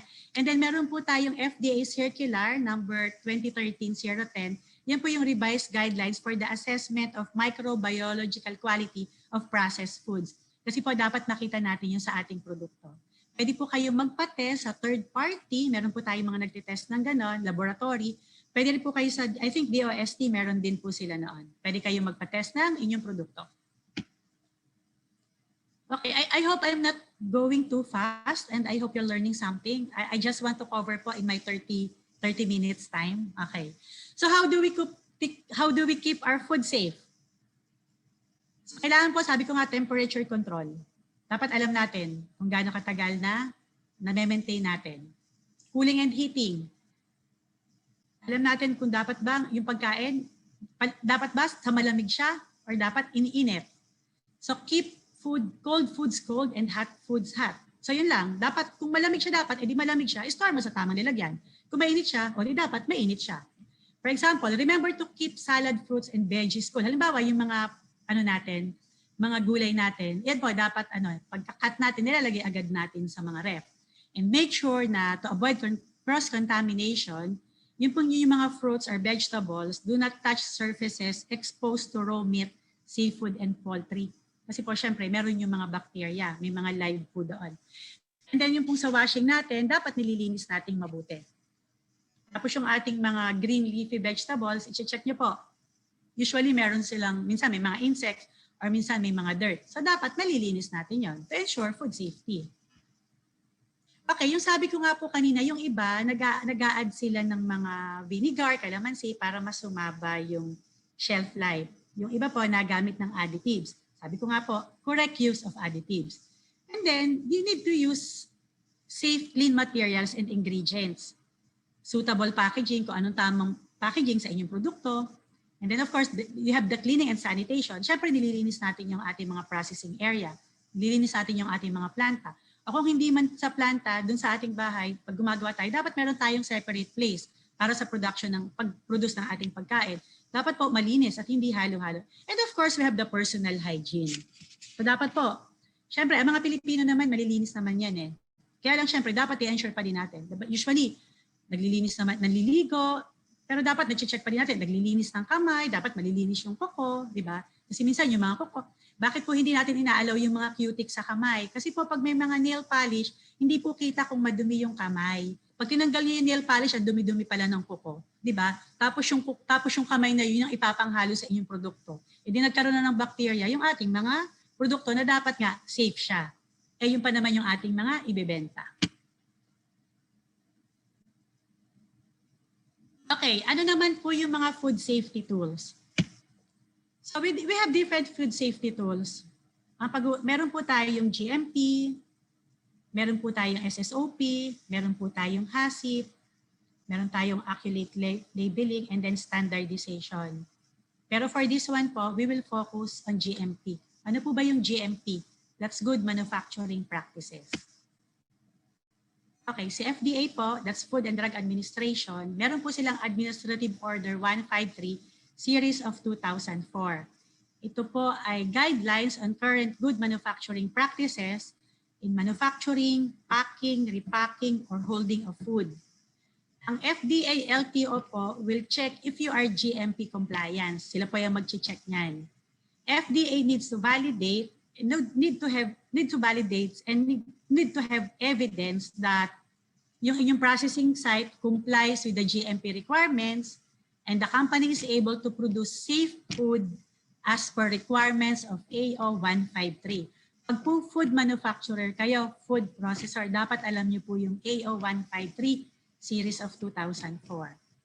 So kahit hindi pa kayo nagpapa-LTO, dapat pinapractice na yung GMP. So ano po ba itong mga to? Okay, i-discuss ko po yung yan isa-isa. So ano po ba yung GMP organization? Okay, GMP organization, kailangan po may sapat na bilang tayo ng trabahador o personnel na may kaalaman at kapasidad ng buong proseso. Dapat po alam. Dapat din po yung ating mga tao nabibigyan ng training. Sa amin po, pag po training sa food, ang talaga pong pinaka-basic namin na inuuna, dapat meron kayong food safety. Kaya kung meron kayong bagong empleyado or meron kayong staff, dapat po tinitrain nyo sa food safety. Siyempre, para alam nila. Sila, doon pa lang, alam na nila na dapat, kaya pala dapat mag-produce ako ng, kaya pala may mga gantong policy, kasi kailangan ko palang mag-produce ng safe na food. Okay, ano dito? Ang chine-check po dyan. So, meron kayong organizational chart of the company. Kung wala namang organizational chart, meron kayong list kung anong mga role ng bawat isa. And then, nandun yun po, ang list of duties and responsibilities. At isasama po doon, chine-check po ng FDA kung ano po yung mga training at seminars attended. So sabi ko nga, halimbawa, nag-attend kayo ng food safety, yun po, ano po yan, i-accept po yan ng FDA kasi nag-attend ng training. Isa po yan sa mga i-accept na training. Okay, ano yung next? So premises, ano po yung premises? Kapaligiran ng planta, kung saan tayo gumagawa ng ating food product, ng ating processed food. Kailangan pong siguraduhin ang paligid ng planta na malinis o yung ating area, working area, at hindi maaaring makukontamina sa produkto. Chine-check po ang ating mga plant layout, o kaya kung saan nyo ginagawa ang inyong produkto. Kasi pag sinabi pong minsang plant layout, akala nung iba parang kailangan malaking company na, malaking manufacturing plant. Kahit po yung inyong small area, dapat po meron din kayong paanong layout. Para po dapat nakadesign siya, saan ba nakalagay yung CR? Saan ba nakalagay yung inyong, saan nakapwesto yung inyong processing area? Hindi naman pwedeng paglabas ng CR, ito na yung processing area ninyo, di ba? Kalalabas lang ng CR kung hindi pa naghugas ng kamay, di ba? So paano na lang ang produkto ninyo? Kailangan yung ating mga bintana, meron tamang proper lighting, proper ventilation, meron tayong mga screen. Bakit kailangan may screen? Para hindi mapasok ng mga insekto or kung ano man yung ating mga produkto. Bakit kailangan ng lighting? Siyempre dapat pag sa processing area dapat maliwanag. Pag madilim yan, hindi mo kita kung ano yung nasa produkto mo, hindi mo kita rin nasa pagkain. Meron na palang insekto dyan, ang labo ng ilaw mo, hindi na nakita, sumama na sa produkto mo. And then of course, dapat meron tayong mga cleaning and sanitation program. Dapat meron tayong schedule noon. Dapat hindi yung puro lang tayo gawa, sige, process na ganito, produce ng produkto. Dapat alam din natin, meron tayong time sa paglilinis. Hindi natin nililinis natin yung equipment, nililinis din natin yung buong area. Okay, lagi nyo tatandaan, a clean product can only come from a clean environment or food preparation area. Tama naman kung malinis yung pinagawan mo, syempre malinis yung produkto mo. Kung madumi yung area, so what are you expecting? So syempre, possible madumi din yung produktong lumalabas doon. O kaya, hindi na safe for human consumption. Okay, ito naman yung mga equipment, mga kagamitan. Siguraduhin po yung ating mga ginagamit sa pagluluto o sa pagproseso ay madaling linisin. Sabi ko kanina, may schedule ng paglilinis. Usually po, wala tayong glass policy. No glass policy. Kasi po, pag nabasag iyon, talagang sasama sa pagkain. Kaya po kung niyo, di ba, very strict ang mga processing area, kahit ang mga restaurants sa mga ganyan. And then kailangan natin, dapat na-maintain natin yung ating mga equipment. They should be clean and maintained in good condition. So meron tayong cleaning and maintenance programs, naka-schedule yan. List of all food contact surfaces. Ano ba yung mga pinaglalagay natin ng produkto? So dapat din malinis yun. Okay, ano naman yung sanitation and hygiene? Dapat po meron tayong mga policy upang masiguro ang kalinisan ng mga manggagawa. Kalinisan natin kung tayo man yung owner. Siyempre, tayo din na nagpuproseso minsan. Kailangan may personal hygiene requirements. Dapat po, siyempre, pag may sakit, hindi pwedeng pumasok. Diba? Halimbawa, may sugat na very obvious. So, dapat hindi natin papapasukin. Merong lagnat. So, meron po tayo dapat mga disease control. Meron tayong attire and hygienic habits. Tapos, meron tayong education and training. Hindi po malalaman ng mga tao natin yan kung hindi natin tuturuan. Okay, so dapat meron tayong sanitation and hygiene. And of course, sa sanitation and hygiene part po niyan, yung ginagamit nating tubig. Halimbawa, kailangan natin ng tubig sa ating produkto. Dapat po, dapat galing yan sa potable source. Dapat po clear, free from any debris, food debris. At syempre po, dapat may microbiological test yan para po malaman na safe yung ating tubig. Okay, so dapat meron tayong clean, well-maintained and adequately supplied sanitary facilities. Diba? Halimbawa, yung CR mo, walang tubig. So, paano maghuhugas ang mga mga manggagawa, ang iyong mga trabahador, diba? So, kailangan po meron tayong personal hygiene requirements, meron tayong sanitary facilities maintenance, sabi ko nga, cleaning programs, meron tayong pest prevention and control programs, meron tayong plant layout, location ng sanitary facilities, tapos meron tayong documents na nagpapatunay na yung ating water supply ay malinis at pwedeng gamitin sa produkto. Okay, ano naman yung production and process control at quality control? Yan po yung mga, na-check po natin yung ating mga raw materials. Raw materials and ingredients and packaging materials. Food process monitoring and controls. Dapat po kasi, bago pumasok yung produkto, yung pong quality control din, na-check natin. Bago po bumasok yung raw material sa atin, dapat po na-check na natin yan. Kasi di ba meron tayong mga different ingredients. Dapat po na-check yun. Meron tayong naka-assign, nag-check. Dapat alam natin yung quality, dapat maayos yung quality. And then during the, di ba meron tayong incoming, ito na yung mga raw materials. And then meron tayong in process. Ito na nagpo-produce na tayo. So dapat na-check natin to. Dapat nga, nakukonsider. Sabi ko nga kanina, meron tayong mga time and temperature na kinokontrol. And then of course, na-check natin yung package. Meron din naman tayong after na. Ito na yung na-produce na natin. ilalagay na natin sa packaging material. So dapat nag-check din po natin kung malinis yung ating mga packaging material. So ibig sabihin, pag deliver pa lang sa atin, dapat alam na nating malinis yun. Okay, so hindi lang po, dapat lahat yon consistent tayo. Pagpasok ng raw materials, pag pinroduce natin, and as finished product, dapat consistent po yun na malinis, na-check natin. Tapos lahat po yun, again, safe for public consumption. Paulit-ulit lang po ako para mas ma-retain po sa atin na dapat laging safe. Okay, so dapat meron din tayong documentation.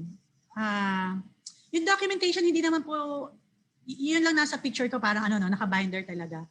Pwede rin po yan kung halimbawa, nagsisimula pa lang tayo. Meron tayong notebook. Nakasulat lang po doon. Ano ba yung specs natin for ating, ano ba yung mga produkto natin? Yan. Paano ba natin ginagawa ito? Meron lang po tayong monitoring records. O niluto ko ng ganito. Ito yung first batch ko. Niluto ko ng gantong date, niluto ko ng gantong oras. So, meron kang first batch. So, kung whatever man, kung merong halimbawa, may complaint or whatever, madali niyong balikan. Tsaka makakatulong yun sa inyo para pag may bago kayong empleyado, matuturoan niyo. Remember po, write what you do what you write. Dapat po nakasulat yan. Kasi kung sa halimbawa sa FDA, ibibisita kayo, tatanungin kayo, paano niyo po ginawa ito? Madaling sabihin, di ba? Ganito po yan, ganito. Kaya lang, anong proof ninyo na ganun nga ang ginagawa niyo? Kung nakasulat yan, ipapakita niyo sa FDA. Ito po, ganito po namin pinoproduce yan. Yung pong aming raw materials, chinecheck po namin. Tapos pag pinoproduce na po namin, pag niluluto, ito, inoorasan po namin. Kinukuhanan po namin ng temperature. Tapos pag nilagay po namin sa packaging namin, ito po, yung pong aming packaging material, malinis din po yan, chinek din po namin, in-inspect po namin iyan. Bago tumiting sa amin at bago po namin gamitin. Okay, ano naman yung warehouse and distribution? Usually po, pag sinabi kasi nating warehouse, ang isipin agad natin yung malalaking company kasi meron silang warehouse. Siyempre po, kung nagpo-produce tayo ng ating produkto, meron din dapat tayong separate area. Yun po ang magsaserve na as our warehouse. Doon natin ilalagay yung ating mga na-produce na produkto. And then siyempre, meron po tayong mga sinusunod dyan. Kung alam niyo yung FIFO rule, yun yung first in, first out. Kung ano yung unang dumating na ingredients, yun yung unang gagamitin. Tapos kung ano yung unang na-produce, yun din ang unang yung ilalabas. And then syempre, dapat na-maintain yung proper storage condition. Di ba, sabi ko nga kanina, dapat ba sa malamig yan? Dapat ba sa mainit yan? And then proper handling during transport and distribution. Kung ang inyong pong produkto ay chilled item, dapat po pag inyong dineliver sa inyong customer, dapat po chilled din yan. Dapat po hindi dadating sa customer na mainit yon. Kasi nga chill, di ba? So dapat po na-check natin yung ating distribution. Dapat you make it sure, halimbawa, yung produkto nyo in-order. Di ba? Yun ang uso ngayon eh. Yan po ngayon ang papadeliver ninyo. You should talk to the delivery na sasabihin nyo na ito po ang requirements namin. Dapat po makarating ito sa aming customer na ganito. Malamig ba siya or dapat mainit? Okay? Okay, meron po tayong mga tinatawag na product recall. Ito po yung mga written procedures for handling complaints o kaya recall procedures. Usually po ito, pag halimbawa, yung inyong produkto, di ba, may bumili, tapos may nag-complain. Halimbawa lang yung produkto nyo nasa supermarket na. Halimbawa, nasa isang grocery na malapit sa inyo. Ngayon may nag-complain. So yun po, dapat meron kayong proseso. Paano nyo ipupull out lahat yon para walang makalabas? Dapat kayang i-monitor. Kasi dapat po mabilis yun eh. Kung affected ang product, dapat marirecall agad natin lahat. Bakit dapat kailangan ma-recall? Siyempre, pag may nakabili pa nun at hindi na safe ang produkto natin, so possible na makakasama dun sa taong kakain. Okay, and then we have retention samples. Yung retention samples po, halimbawa, nag-produce kayo ng, halimbawa, ano ba? Siguro nag-produce tayo halimbawa ng strawberry jam. So gumawa tayo noon, meron tayong first batch. So meron po tayong i-retain na sample. I-retain natin yon para reference po natin yan. Bawa, yung retain na sample yon galing yung sa batch 1, sabi ko nga kanina, ganitong date, ganitong time. Yun po ay maging reference natin kung halimbawa meron tayong na-receive na comment from our customers. Meron silang comment, meron silang recommendation, o kaya meron silang complaint. Sabi, bakit ito pagtingin namin, halimbawa lang merong molds. Pagtingin mo dun sa produkto mo, yung retain sample mo, pagtingin mo, wala namang molds. So you should investigate also. Ano kayang nangyari? Possible kaya na yun mismong customer, naiwan ba niyang nakabukas? hindi yan nasarang mabuti, or baka nilagay nyo sa mainit, which is supposedly dapat nasa malamig. Okay. And then ito pong subcontracting of manufacture, ito po usually kasi, di ba, yung po kasi ibang malalaking company, kumuha po sila minsan ng mga supplier. So pwedeng ang supplier yung ating, bawa nag-i-start kayo, pwedeng kayo yung supplier. Yan po, meron po kayong ano dyan, meron kayong contract or nag-uusap kayo. Kasi po, para alam po ng, o kaya kung mismo kayo, kukuha kayo ng third party para gumawa ng produkto ninyo, dapat po meron kayong contract para alam niyo yung activity na ginagawa ng inyong contracting party. Kasi dapat alam niyo yung activity. Kasi pag yun po, nagkaroon ng problema, ang babalikan po hindi yung subcontracting party. Ang babalikan po is kayo. Kasi inyong produkto yan. So dapat alam nyo na yung inyong, meron kayong policy or meron kayong sinusunod na procedures, dapat yung isa yung subcontracting party, yun din po ang susundin. Okay. And then sabi ko nga kanina, product information. Kailangan po ng product information and awareness. Na ano po ito?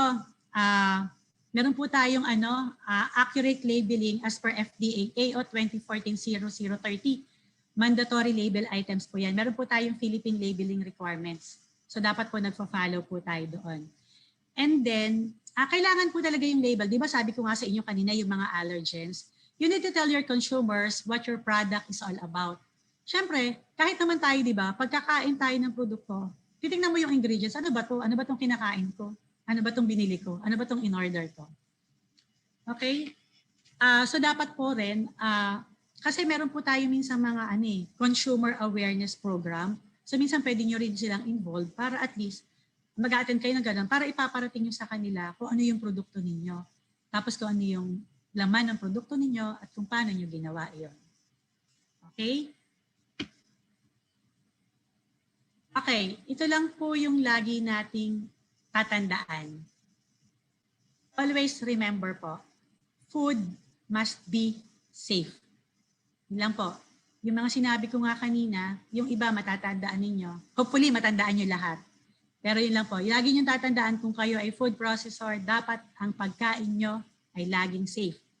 Kasi hindi lang kayo ang kakain yan, lahat tayo. Okay po. So that's the end of my presentation. Thank you. And I hope you learned something from this short webinar. Maraming pong salamat. Thank you, ma'am. Ma'am. And we move on to our last speaker. I would like to request our participants, if you have any questions to any of our speakers, please type it in the chat box. They will answer it during the Q&A portion. Okay, for our last speaker, she will talk on the introduction to brand development. She's a strategic business unit head, lifestyle sector, Philippine Trade Training Center. Please welcome Gia Dionido. Good afternoon. Ngayong hapon sa inyong tanan. Naririnig niyo po ba ako? Yes, ma'am. Yes, ma'am. Yes, May ma'am. hapon. Hapon, ma'am. Magandang hapon. May hapon, So, ma'am. allow me to share Good afternoon. my screen lang po first.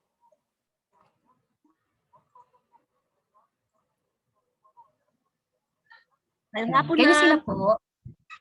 Ngayong hapon. Yes po. Thank you. So for this afternoon, I will talk about the introduction to brand development. Since brand development is sobrang laking scope niya, I opted to give you 10 steps for brand building process. So these are practical steps in building your brand para mas applicable po sa ating mga, sabihin natin, mga OTOP MSMEs. Ayan. So first, mag-start tayo. What is brand? What is a brand? Ano nga ba ang brand? Pag sinabing brand, ano pumapasok sa isip natin? So, a brand is the way a company or organization, even an individual, is perceived by those who experience it. Diba? And it then lives in the minds of everyone who experiences them, whether it's employees, investors, the media, and perhaps most importantly, syempre yung customer nyo. Simply put, your brand is defined by a customer's overall perception of your business. At sa mas simpleng salita pa, your brand is your reputation. For example, This afternoon, I wore my dangling earrings again because I believe in Philippine Trade Training Center. One of my brands is wearing these kinds of earrings. So ayun.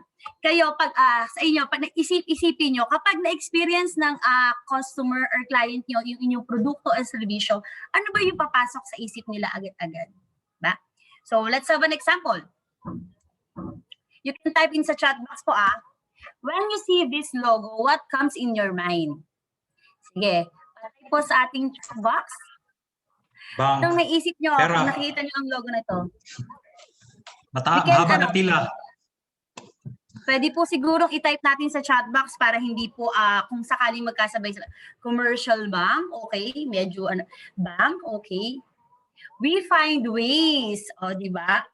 Mahaba na pila because that's your experience when going to BDO. Okay. Next. Ay, sorry, hindi ko siya nabalik. Ayan. How about this logo? Sige, patay po sa ating chat box. Chicken Joy, bida ang saya. Wow. Spaghetti for kids. Ayan. Kasi for the longest time, yung Jollibee, parang binild nila yung brand nila before, di ba? Ako, I remember growing up, Jollibee din talaga more than the other competitors. Kasi parang pag Jollibee talagang mas pambata siya. Yes, family. Uy, burger steak yan. Favorite ko din yan sa Jollibee. How about this one? Mang Inasal. Only rice, yeah. Actually, kahit hindi yung Mang Inasal yung pioneer ng only rice, parang even before I encounter Mang Inasal, may mga only rice na pero yung only rice talaga ng Mang Inasal yung mas umangat, no? Chicken Inasal. And I think there's last pa. How about this one? Right mid.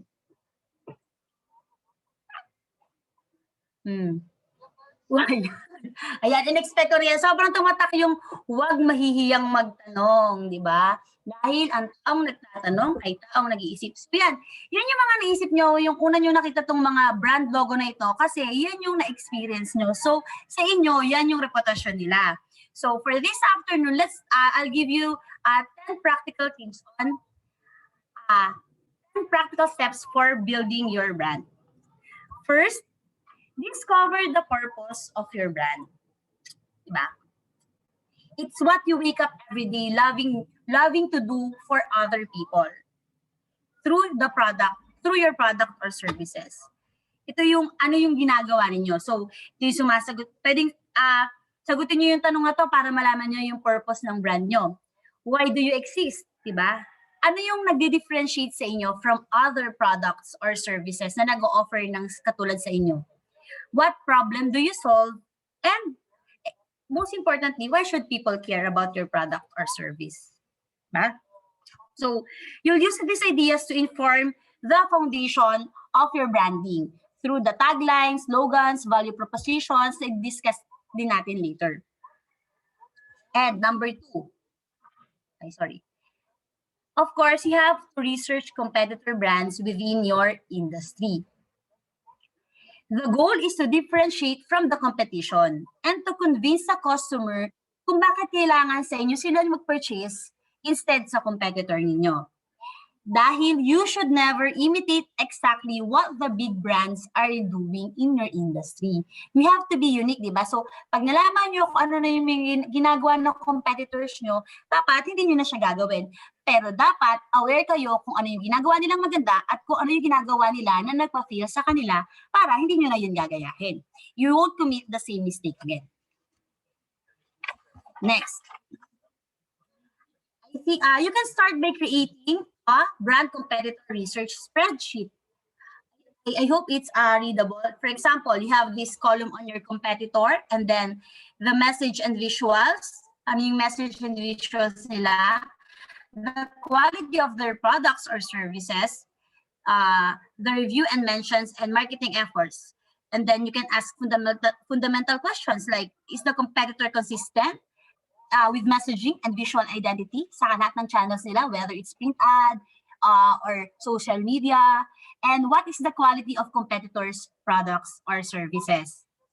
And does the competitor, meron ba silang mga customer reviews sa social media or meron silang mga social media mentions na pwede nyong basahin? And then, what does competitor market, in what ways does the competitor market their businesses, both online and offline? Pwede kayo go about 2 or 3 competitors para i-compare and even aim to benchmark against name brands.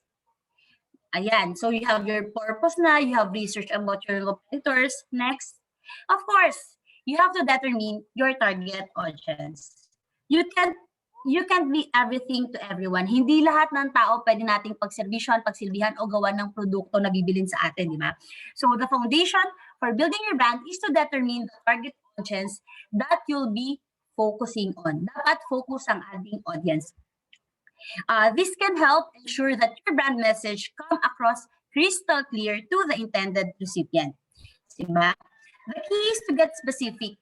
Figure out detailed behaviors and lifestyle of your consumers. For example, instead of sabihin, ang target audience ko all moms, you can say single moms work full-time at home. Diba?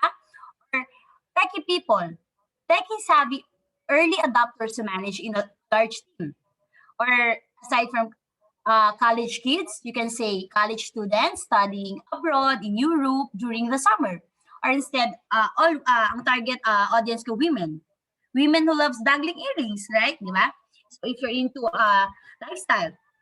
So as you can see, targeting a niche requires committing to something very focused to start. At pag very focused yung simula natin, yung mga messages natin, the way we develop our brand, even our products, mas magiging targeted din and mas specific. Hindi tayo magiging kumbaga sabog sa ating mga ginagawa.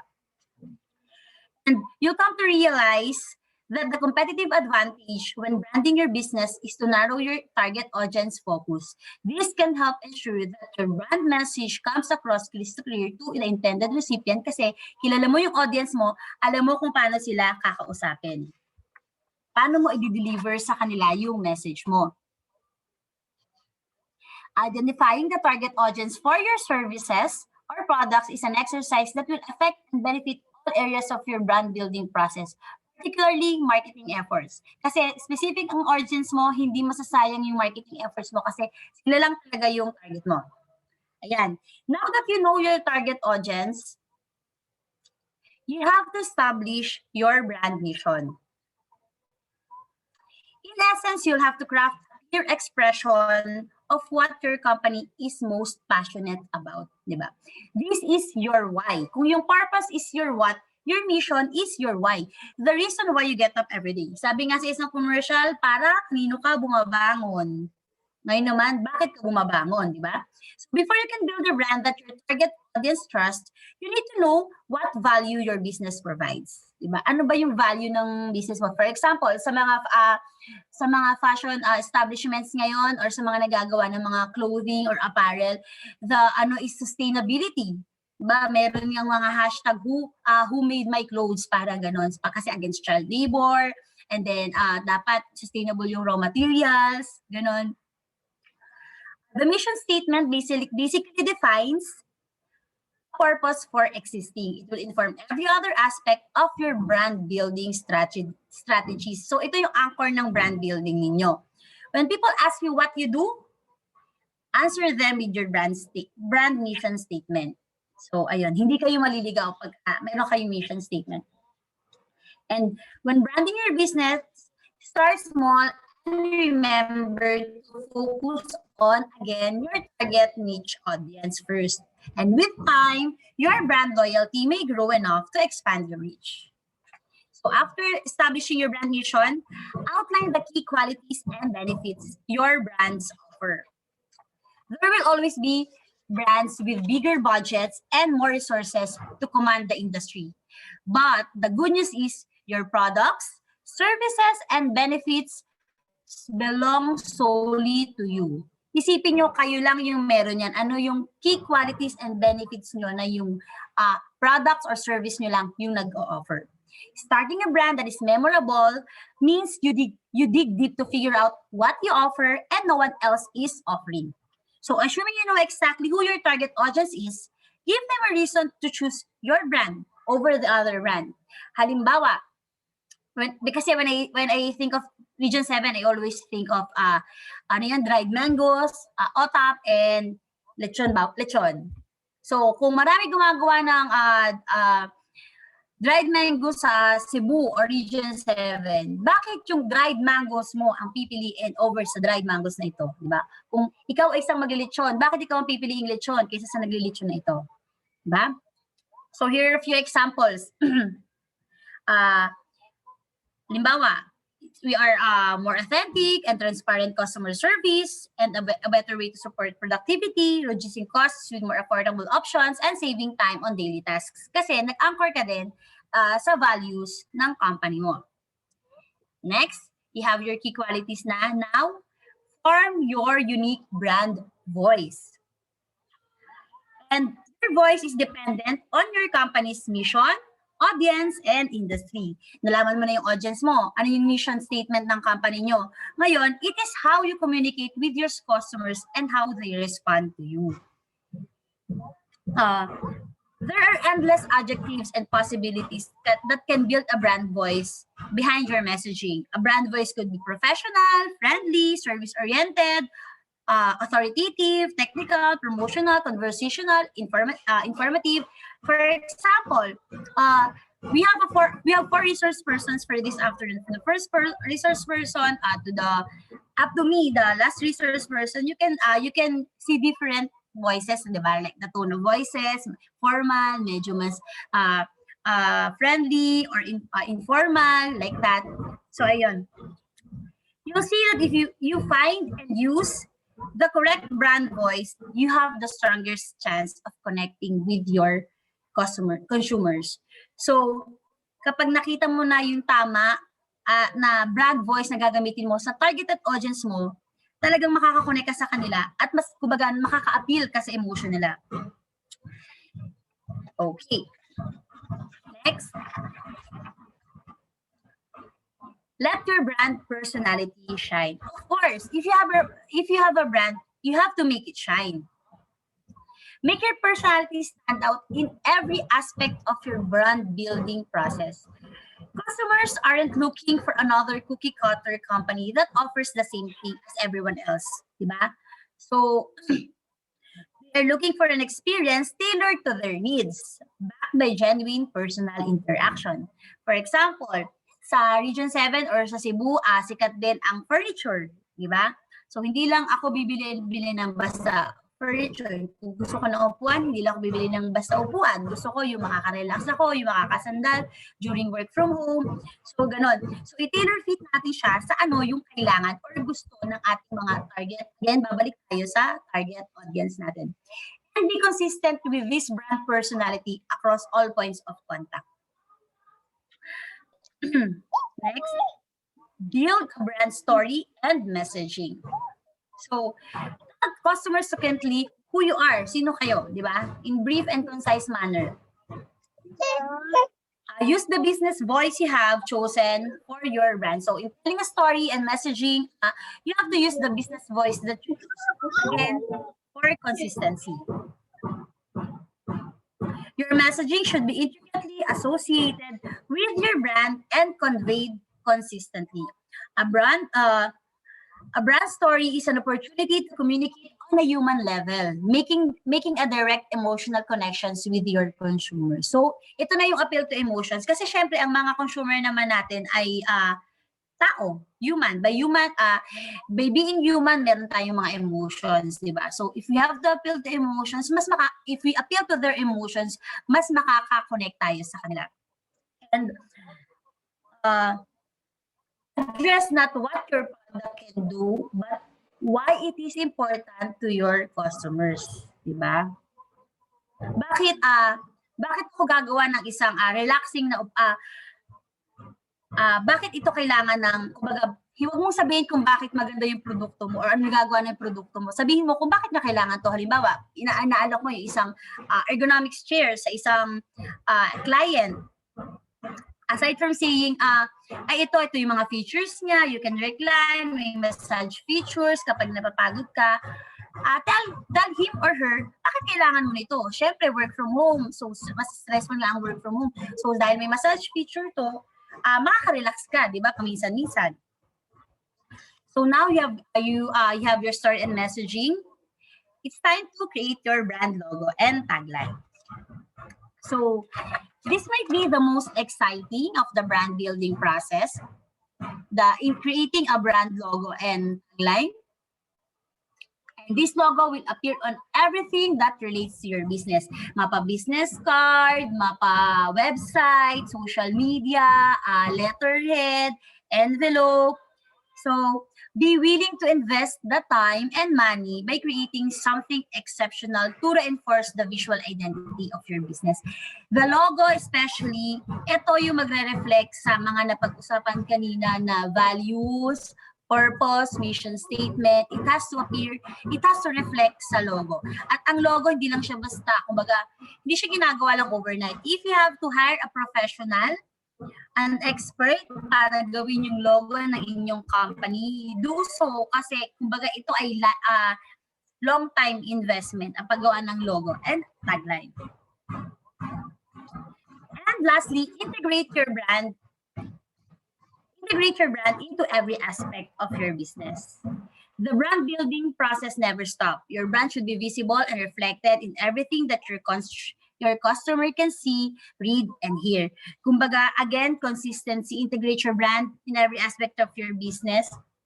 For example, tulad ng kanina, sinabi yung Jollibee, family, di ba? Family, kakain yung family. Dapat, pagpasok pa lang sa pintuan ng isang brand ng Jollibee, feel ko na, pang pamilya talaga to, di ba? Halimbawa, pumasok na ako doon, yung mga upuan at mesa, dapat na-feel ko na talagang it's for family. Pero syempre, hindi siya ganun applicable yan during pandemic. Pero that's one of the examples lang. The food of the offer ng Jollibee, di ba? Masasabi na dapat, pang pamilya talaga, kaya nga sila nagkaroon ng mga bucket meals, ganun. So anything tangible from business cards to advertisements to packaging and products needs the stamp of your logo to make it, to integrate the brand in every aspect of your business. And lastly, please remember to stay true to your brand building. Because consistency is the key. Paulit-ulit lang dapat, kumbaga nagiging na siya, practice. Kasi di ba, practice makes permanent, sabi nga nila. Hindi practice makes perfect, practice makes permanence. Kung yung brand nyo paulit-ulit yung ini-inculcate sa inyong, hindi lang sa inyong produkto, pati sa inyong mga empleyado dapat, ma-adapt na nila yon at paglabas na ng kumpanya, yun din yung maano nila sa labas. Because your brand is a story unfolding across all customer points. So, ayan, that's the 10 steps to 10 practical steps to building a brand. So, thank you and build your brand now. Thank you very much, Ms. Eunice. Thank you. For questions. So this is our Q&A portion. You can type in your questions at our chat box. Aba may mga pangutana? By the way, you can review this webinar at the DTI Region 7 Central Visayas Facebook page.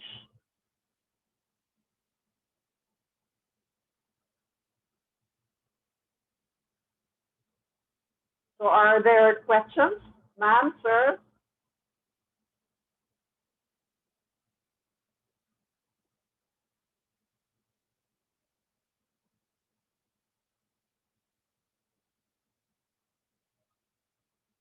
Wala ko man tayo nakitang questions dire.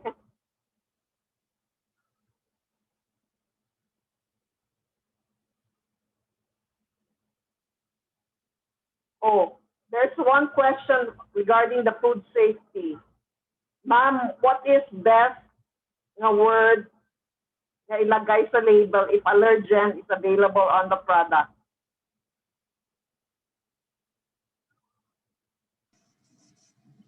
Ma'am, kung ano yung, sorry, can you hear me? Ma'am, kung ano yung mismong allergen po nila na nasa produkto, yun po talaga ang dapat nilang ilagay sa label.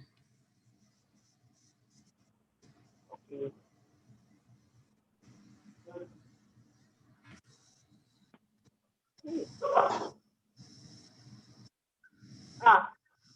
food safety topic, ask ko lang po ano ang status ng QPIRA training. Okay, yun pong QPR training, kay ano po yun? Kay FDA po yun. Kay FDA. But right now, we are coordinating with them. Tinitingnan po namin if PTTC can offer that one. But still, we are still talking about it. We're still discussing about it. Okay, another question. I am an aspiring entrepreneur. I'm starting a business. Ano dapat i-follow ko, passion or practicality? Parang personal opinion ito eh. Yeah. Yes. Actually, madami po kami ngayong training about starting a business. Ang tanong po usually, ano bang i-business ko? Ang sinasagot po ng aming mga mentor, ano ba ang gusto mo? At ano ba ang passion mo? Kasi you need to give your time. Tama rin po yung practicality. Baka naman ito ang gusto ninyo, pero tingin nyo naman ngayong time of pandemic, hindi naman siya saleable. So again, tama si ma'am kanina, maybe this is a personal opinion yung sinasabi ko kasi you can only decide on that one. But you have to consider both. Apo, kailangan pong nandun yung passion, nandun din yung practicality. So you need to weigh things. So alin ba, sa palagay nyo din mismo, ngayong pandemic na ito, alin ba ang mas magiging applicable dun sa produkto ninyo? Okay, yun lang ma'am. Okay. Good PM, ma'am. Ano po yung ginagamit para ma-extend yung life ng cake daw? Anong ingredient siguro yung ibig sabihin niya? Ma'am, depende ma'am sa cake ninyo kung ano pong cake ang ginagawa ninyo. Depende ma'am iyon. I can give additives pero baka hindi applicable sa inyong produkto. Okay. Last question. Here's another question. Can we have assistance to train our team pertaining to GMP? Or is there other ways we can have a free webinar for them? Ma'am, sorry, paulit ng question. Are you going to train your staff? What ma'am? Parang, can we have an assistant to train our team? So, it's kanilang staff. Okay. Ma'am, ang owner po, pag meron kayong training ng GMP, pwede po kayong mag-echo sa inyong mga staff. So ano po ang gagamitin ninyo? Halimbawa, ang owner nag-attend talaga ng training. You should attend a training and you will be given a certificate. Yung pong ginawa natin today, this is only a webinar. This is a short webinar only. What you need to do is you need to really attend the GMP training. So since na-mention nyo na yan, I'm also promoting that we have GMP training. You need to attend. We have 3-day GMP training and then you will be given a certificate. What you can do to your staff, you can echo. You can re-echo the training. Tapos what you need to do, pwede po kayo magkaroon ng attendance sheet. Meron kayong record para pag tinanong kayo ng FDA, nag-training na ba itong mga taong ito? Ang pwede nyo pong sabihin, yan, nag-training sila, nag-re-echo ako. Kayo po ang nagre-echo, ipapakita nyo yung attendance sheet na ginamit ninyo. Ang concern lang po pag ganyan, baka po hindi lahat ng natutunan nyo dun sa GMP training ay pwede nyong i-explain. So if you have naman budget or if you think naman you have one food safety officer or one who is knowledgeable talaga in the team, pwede naman po pa-attendin nyo ng training. Pwede nyo pa-attendin na lang din ng training. Okay, regarding the GMP then, ma'am, we already have GMP certificate and our staff was trained last 2018. So do we need to have yearly training for follow-up? Okay ma'am, if it's 2018, pwede pa po yan, applicable pa po yan. Usually, we advise, siguro kung may naka 5 years na kayo ng training, maybe you need to train again para lang po, kasi kaya po tinatawag natin yung current good manufacturing practices kasi yun po yung current ngayon. So after 5 years, pwede po kasi meron ng mga iba, pwede po may mabago. Hindi man mabago pero pwedeng may madagdag. So you need to aware on that one. You need to be abreast of what's happening at kung ano yung mga bago. Dapat po updated po kayo. Ma'am, I'm the one who question about that. For follow-up, for additional po, do we need to get HACCP po because we're a producer of virgin coconut oil? Okay. Ma'am, okay. Ang HACCP po, kung producer po kayo ng coconut oil at nire-require po kayo ni client na you should have HACCP, you should have HACCP po. You should So depende lang po yung sa client namin po, ma'am. Kung sakali po wala pa po siyang wala pa po kami export for requirement or market for requirement, pwede na po hindi muna. Yes, ma'am. As long as you have GMP. Pero ma'am, meron kayong LTO. Yes meron po. na po kayong LTO. Okay. Sige, ma'am. Pero ma'am, if you're planning to sorry. I'm sorry. Pero ma'am, if you're planning to export, kung plano nyo po, maghatid na po ma'am kayo ng HACCP. I suggest. Opo, yun naman ang next level. After po ng GMP, tapos meron kayong SSO. Kami, mahal po eh.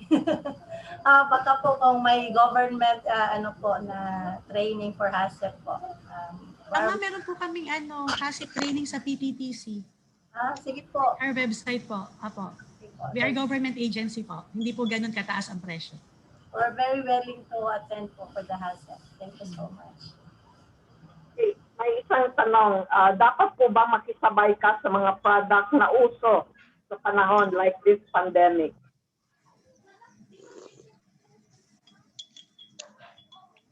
Okay. Ako po ba ang sasagot din? Yes.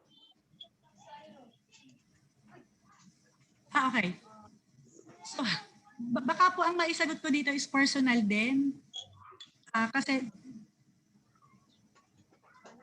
dapat bang makiuso? Siguro po kung yung product ninyo, tingin yung in demand at kailangan ngayong at this time of pandemic at tingin ninyo makakabenta kayo. So why not? Yeah, why not invest on that one? Okay. Another question. I have a drink beverage business targeting events.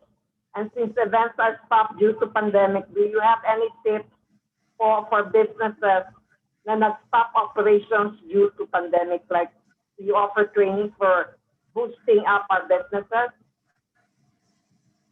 Ganon.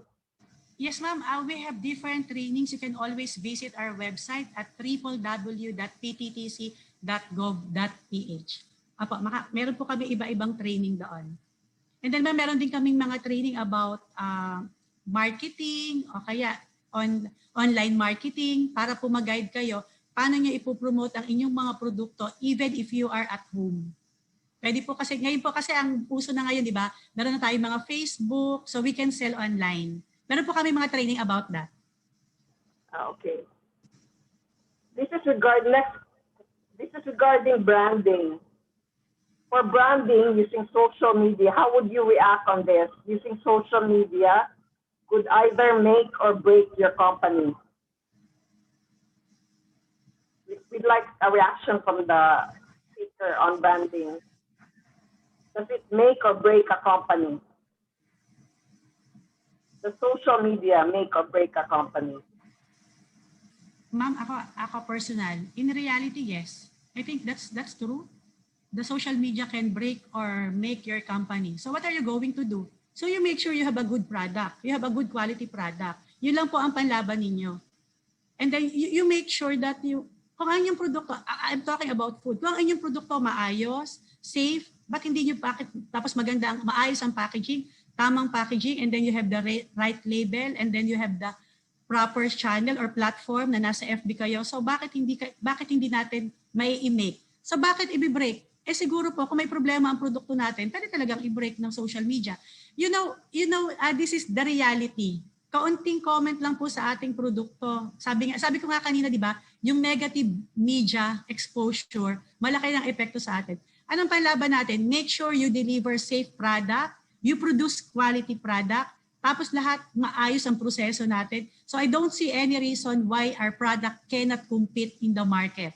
Kahit pa man online selling iyan.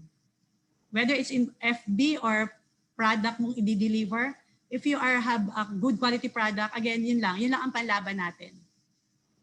Okay. Thank you, Ma'am Dinido. I think that's about it. Wala nang mga questions dito. So thank Hello, you. ma'am. Oh, yes. Yes, sir. Ma'am, one question, ma'am. Halimbawa, yung bibingka, ma'am, ano bang pwedeng ilagay sa bibingka, ma'am, or ihalo para tumaas yung say lifespan niya o baka 2 araw hindi siya mapapanis, 3 araw.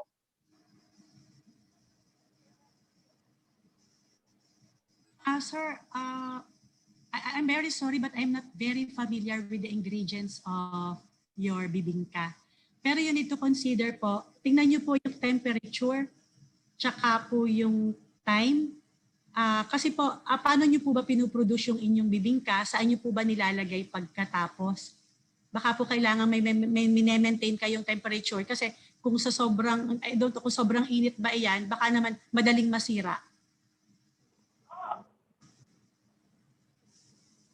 Ma'am, kasi yung bibingka namin nasa kali lang, gusto namin para tumaas yung sales namin or baka tumaas yung binta, plano ko kasi na ilagay sa SM or Gaisano para tumaas yung binta namin. Kasi marami kaming nagbibinta sa Katmon, Cebu yung sa kali lang.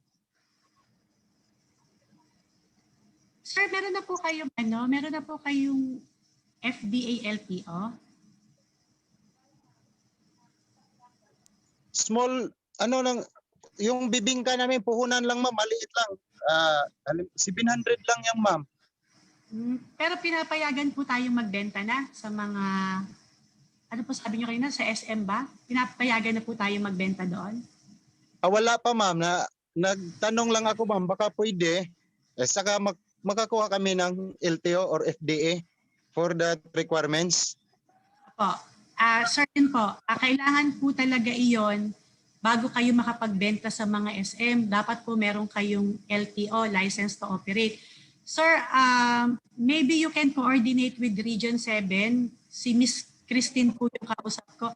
Maybe you can send me your number para po masendan ko kayo po kaming training about kasi Food Connect. Yung pong Food Connect para po tuturuan kayo paano kayo makapag-comply ng documentation requirements para sa LTO, License to Operate.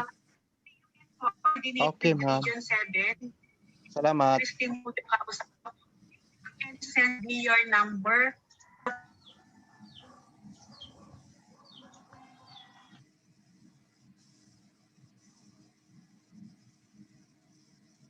Okay? Meron pa bang question? Okay, can I, Judge? Yes. Yes, Sorry. Kanang for that inquiry about the bibingka ba? Kanang have them visit Cebu man Katmon man. So Cebu Katmon? Cebu na no? Cebu, yes. So visit Yes, lang ma'am. din sa Cebu. Ang atong kuan sir, we have food tech pod. We have food tech mga food tech sa DTI Cebu. So kana makatabang po ni sila nimo, we are helping our MSMEs food get an LTO. Aron makasabot ka sa requirement sa LTO, dili man na siya sayon ang requirement pod. Nun ka tudloon kag unsaon nato pagkuan tabangan kana niya. So ato ta sa DTI Cebu sir, kanang tagaan kag contact namo. Kuan ka si Nelly Gakutan. Sa Katmon, ma'am. Sir. Sa Katmon, ma'am, naamantay dito sa Sugod. Ha? Silingan sa Katmon, Sugod. Pwede na ko ari mo inquire din sa Sugod DTI? Yes, sir. Ma'am. Ato dito sa negosyo center sa Sugod. Yeah. Okay, salamat. Salamat kay ma'am. So, napailaing pangutana sa uban before ta mo close. Wana. Check sa natong chat box ha.